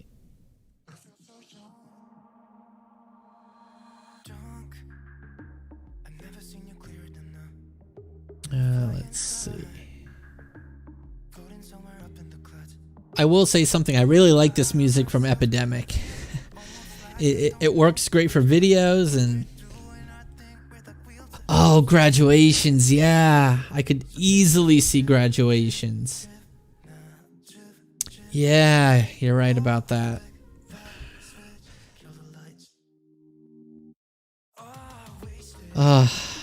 Yeah, I can't wait till I need to get out and shoot again. But obviously it's hard with everything going on. And I'm so busy right now too with normal work. Got like 4 webs. It appears quarantine hit and now everyone wants websites and stuff.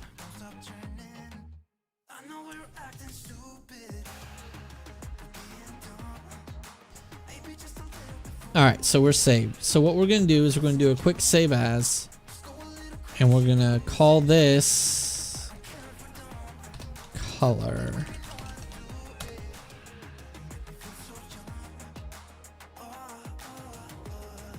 Oh, I can only imagine.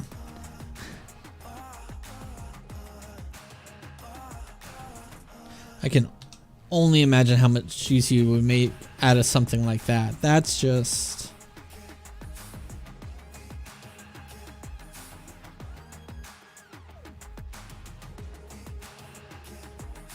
yeah. The one good thing, see, I haven't stopped working. Like, I worked all the way up through quarantine because I could work from home. I wasn't in a job that got shut down. So my photography literally stopped. And obviously all my conventions and stuff have been pushed back. I'm just happy that this competition's still happening next week. But it's all online now. It's all digital. So I'm not actually going anywhere for it. So...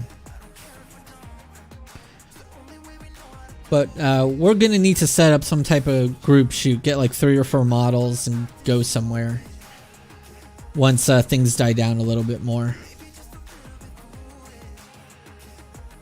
Because I need new stuff. I'm re-editing so much old stuff. As soon as this is saved, we're about to do color. And then we'll be done. God, I forgot how long it takes to save a 16-bit file, and I just upgraded this computer too.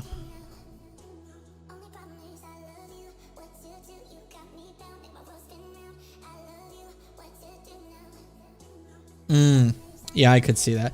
Well, everyone was jumping. The moment phase 2 hit, everyone went, all right, I'm out. Everyone, let's go out. Let's do things. And I think I went to a bar once, and I haven't been back since because I just got scared. I just got scared. All right, let's see what we can do here. Oh yeah, first step we're gonna do is separate her from the background so we can manipulate elements independently of each other. And this doesn't have to be super clean, but we're gonna try and make it as clean as possible. So we'll go in and refine edge.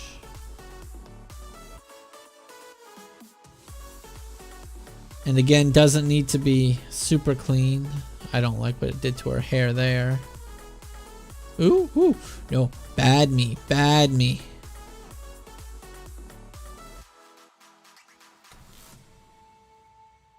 All right. Yeah, Amazon didn't stop, and I hate to say it, but I abused Amazon while we were locked down.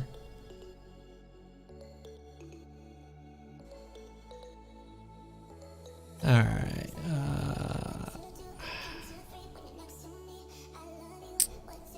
This is going to be a bad part of her hair. Her hair kind of blends in with the background, so it's... I mean, this obviously doesn't need to be perfect, but all right. We'll have to just watch it. All right. So we're going to separate her from the background. Then we're going to come down to the background layer, reload that selection. Expand it out by about 2 pixels. And then we're going to remove her. So edit, content aware fill. Ooh, you subscribed. And did my alert go off? No, it didn't. Damn it. And now I'm going to have to go see why things aren't working right. I was supposed to have a subscription alert thing that pops up.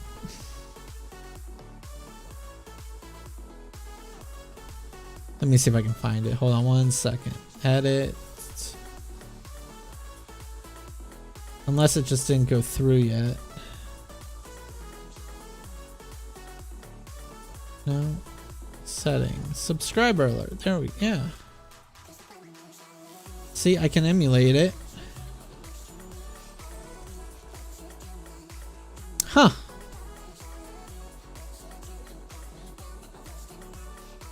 Oh, you saw it. Okay. Okay, maybe I didn't see it. Or hear the noise. Huh. I was supposed to have been able to see it. Oh well. Well, thank you. Alright, so let's... so it's giving me too much of a halo around her. Alright, let's get that cleaned up. I think that's because the mask isn't as good as I wanted it to be. Yeah, it cut off that part of her hair. Alright, so let's come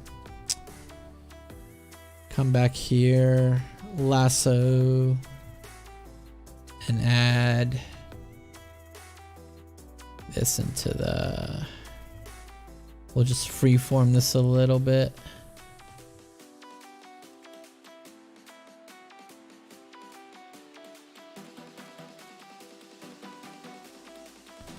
At least I got the normal notification that you did it, and then the stream elements thing did its thing. Trying to learn all this stuff is somewhat daunting. Alright. So now we're going to do the selection. Let's expand, and we'll do 5 pixels this time. See if that gives me enough room to clone out this background.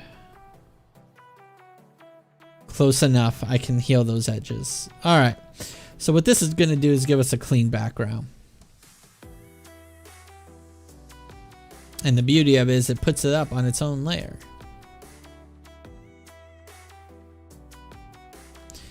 And what this is going to allow us to do is edit independently.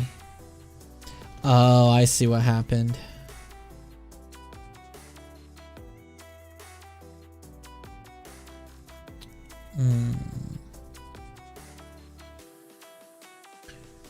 So if I get rid of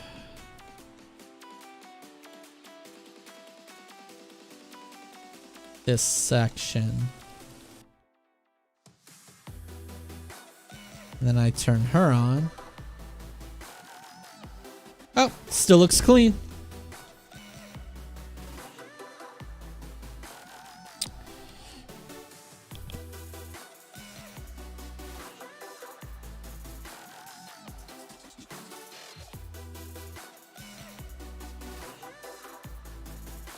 Sorry about that. My sister was yelling at me.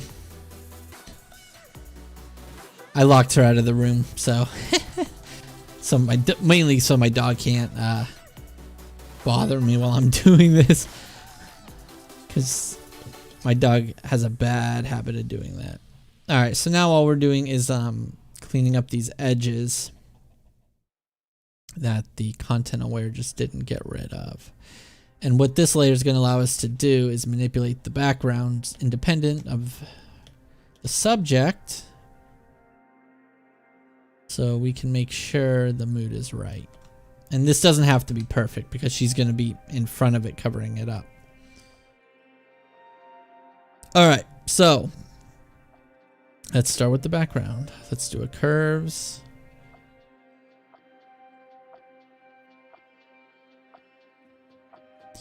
So there's a lot of dark elements on the background, not a ton of light elements. Now we're getting some weird stuff there, but we're going to change this to luminosity. There we go.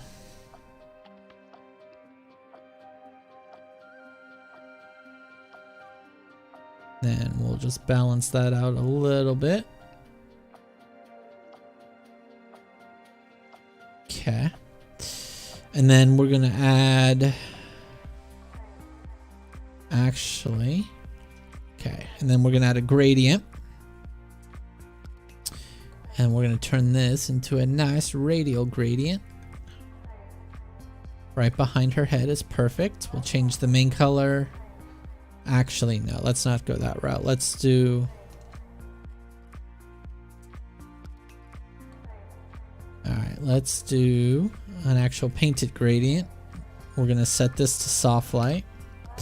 Gradient tool, we're going to make sure it's set on white to black. And I think for the radial we need to reverse it. Oops. So now if I paint, yeah. Alright, so all I want to do is create just a light source above her head.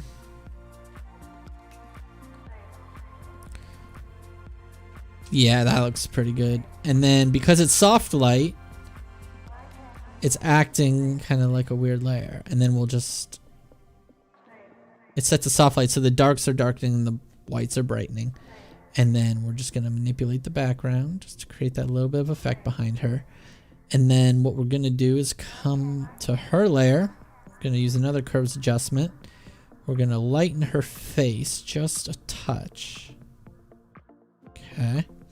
And then we're going to invert the mask, and we're just going to paint that mask with a very soft brush onto her face.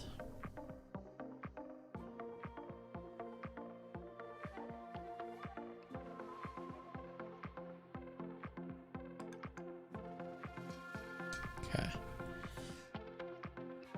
And nothing painted because I painted what? I mixed it. I used a mixer brush. Of course I did. Alright, let's try this again.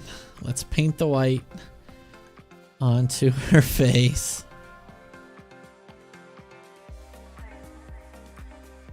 And there is one little thing I'm going to need to do here in just a second that I just noticed.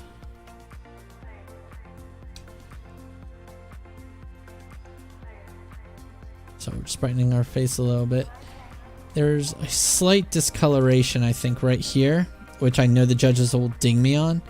So we're just going to do a new layer, set to color. Brush tool, we're going to copy this skin tone right here, and we're going to slowly paint it over here.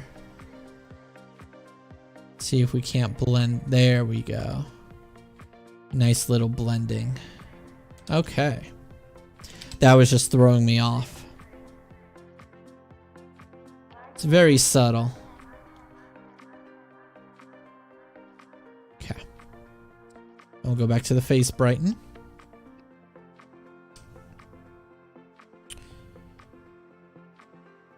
And then, what was the other thing I did yesterday that I thought was really cool? I can't remember. Alright, so then what we're going to do is we're going to take another gradient on top of everything. And then this one we should be able to do. Oops. Actually, you know what we're going to do? Is this the best way to do it? Nope. Yep, here we go. Alright, so we're going to use something like this. Again, set it to soft light. Pull that down quite a lot. So all this is going to do is draw view away from down here, just by darkening a little bit, and more up into her face. See that subtle shift? Okay.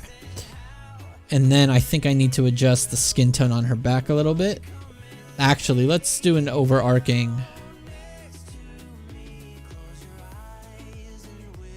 color tone. So let's do a gradient map.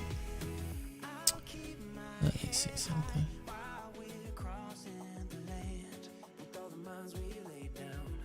Nope, don't like that. Alright. Let's see what predetermined stuff we have.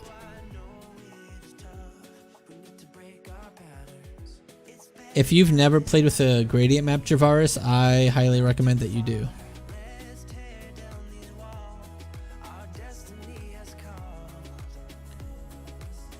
Alright, so purple.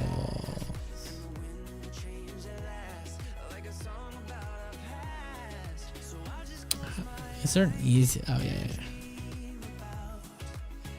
Reverse. Alright, so what we're going to do, take, oops.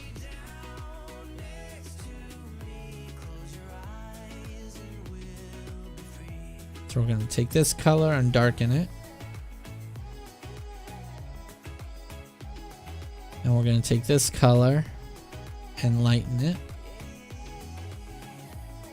I want my highlights white. And then we'll take this and move it this way. Okay. And then we'll set the gradient map to color. And then let's reduce it. Ooh, I don't think I like that on this image. Nope, that was a bad idea. We may just leave this the way it is. Alright, let's do an overarching brightening. That's good.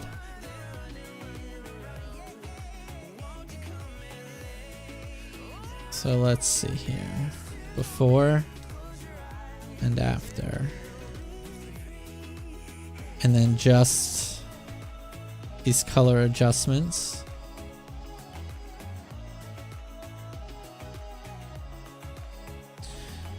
All right.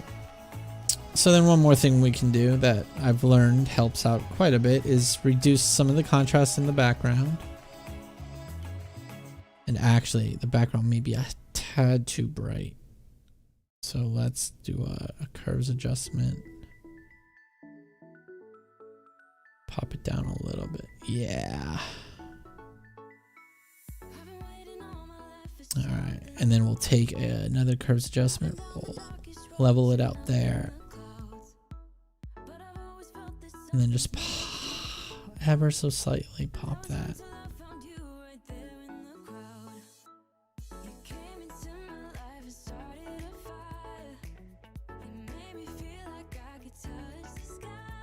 You know what? I don't like that.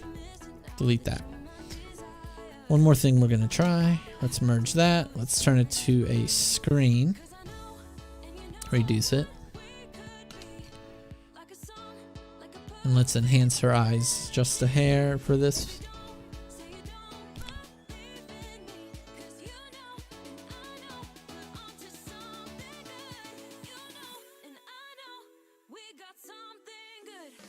Alright, so now I'm gonna paint. And yes, I know it looks bad, but we're going to fix that.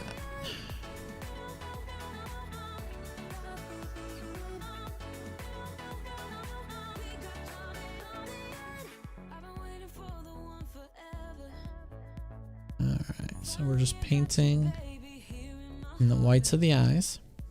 And oh, neon eyes! But then we're gonna drop that down. And just add a tiny bit of pop to the eyes. Yeah. Alright. So then we are actually going to do a little sculpting in there.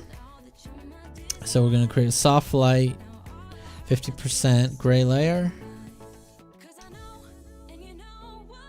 And then we're going to go back to 2%.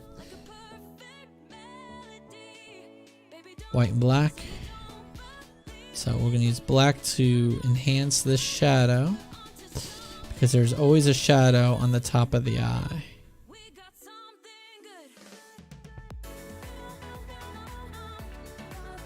And so we can just enhance that.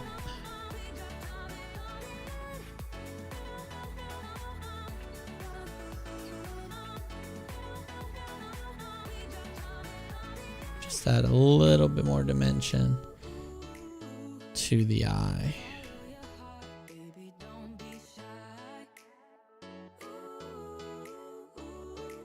Okay. Just gives it a little bit more definition. All right. So let's name them. Let's find our layers. We'll call this one subject. We'll call these two background clean. Alright, so from the background clean layer,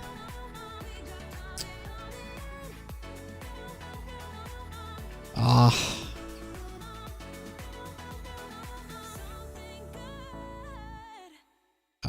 yeah, if I just turn her off.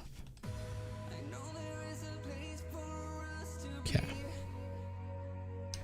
So let's tone down that a little bit, because it doesn't need to be that intense. Just a little kiss of light. And let's find my cool color tool. So I think there is something I want to do to this, and I don't know what. So we're going to use this color tool that just kind of creates a whole bunch of different color. Oh, there we go. Second shot. Bam. Look how beautiful that looks. All right. It's really, really strong. But we're just going to put at like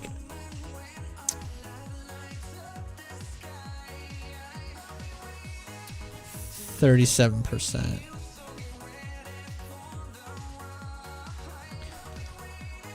And that's it. that is our finishing touch. Alright, so now what we need to do is add it to its mat for competition. So let's go ahead and pull up my mats. I really should put a shortcut to it because I can't ever remember where the hell it is. It's not there. Competition, there we go. Final. Let's open up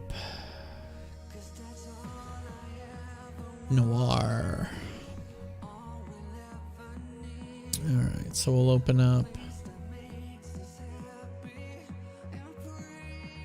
that and we'll drop. Oh, let's let it finish saving before we do anything.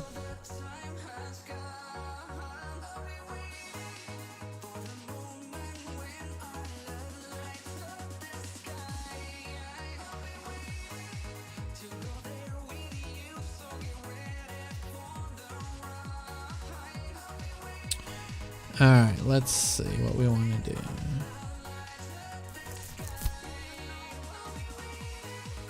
So apparently there's some things I need to work on too. Well, that's saved. Alright, so let's we'll just merge. We'll just flatten everything. It's saved. I'm not gonna resave. We're gonna knock it down to 8-bit. We're gonna convert it to sRGB. And we're gonna paste it in here. We'll save that.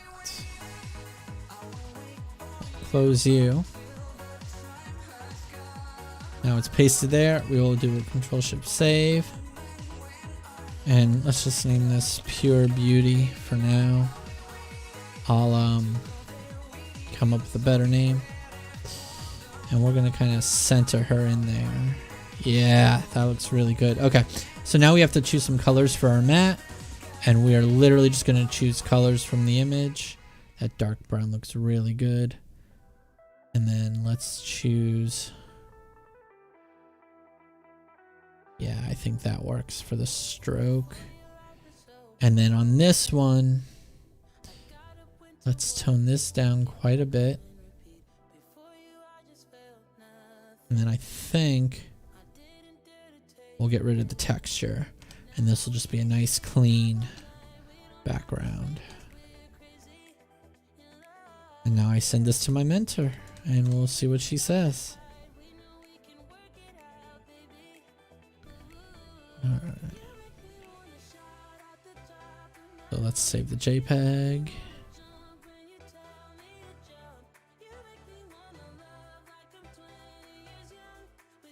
And then let's see if I save it this way as the PNG, if it will do what it did yesterday and cause my computer to have a mild aneurysm.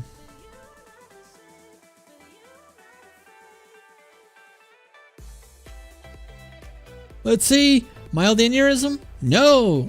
All right. So that's how we save it. And then I'll submit it. So everyone, this is the final image that I will be submitting to competition. And yeah, this one took a bit longer than I had anticipated. I think we're running at what, 2 hours and 20 minutes ish? I guess that's not too bad. But yeah, thank you all for joining me. I'm going to try and stream again. I have 2 more images I have to get edited. I may have to edit one off stream. But I will try and stream again. Obviously, I'll post on my Twitter. You can also subscribe to the channel so that and if you click the little bell thing, it should notify you when I'm actually online and streaming. Or you can always direct message me or whatever. Twitter works the best, I think. Everyone gets Twitter. I don't know how good the other stuff works yet, as this is only my second stream, but thank you all again, and I will talk to you all laters. Bye. You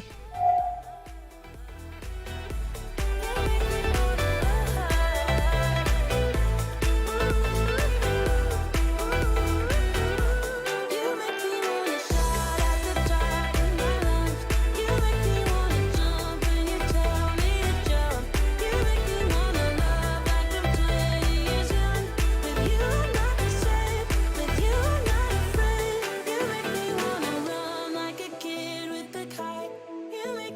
wanna die from a cliff way too high. You make me wanna go where there's nowhere to hide.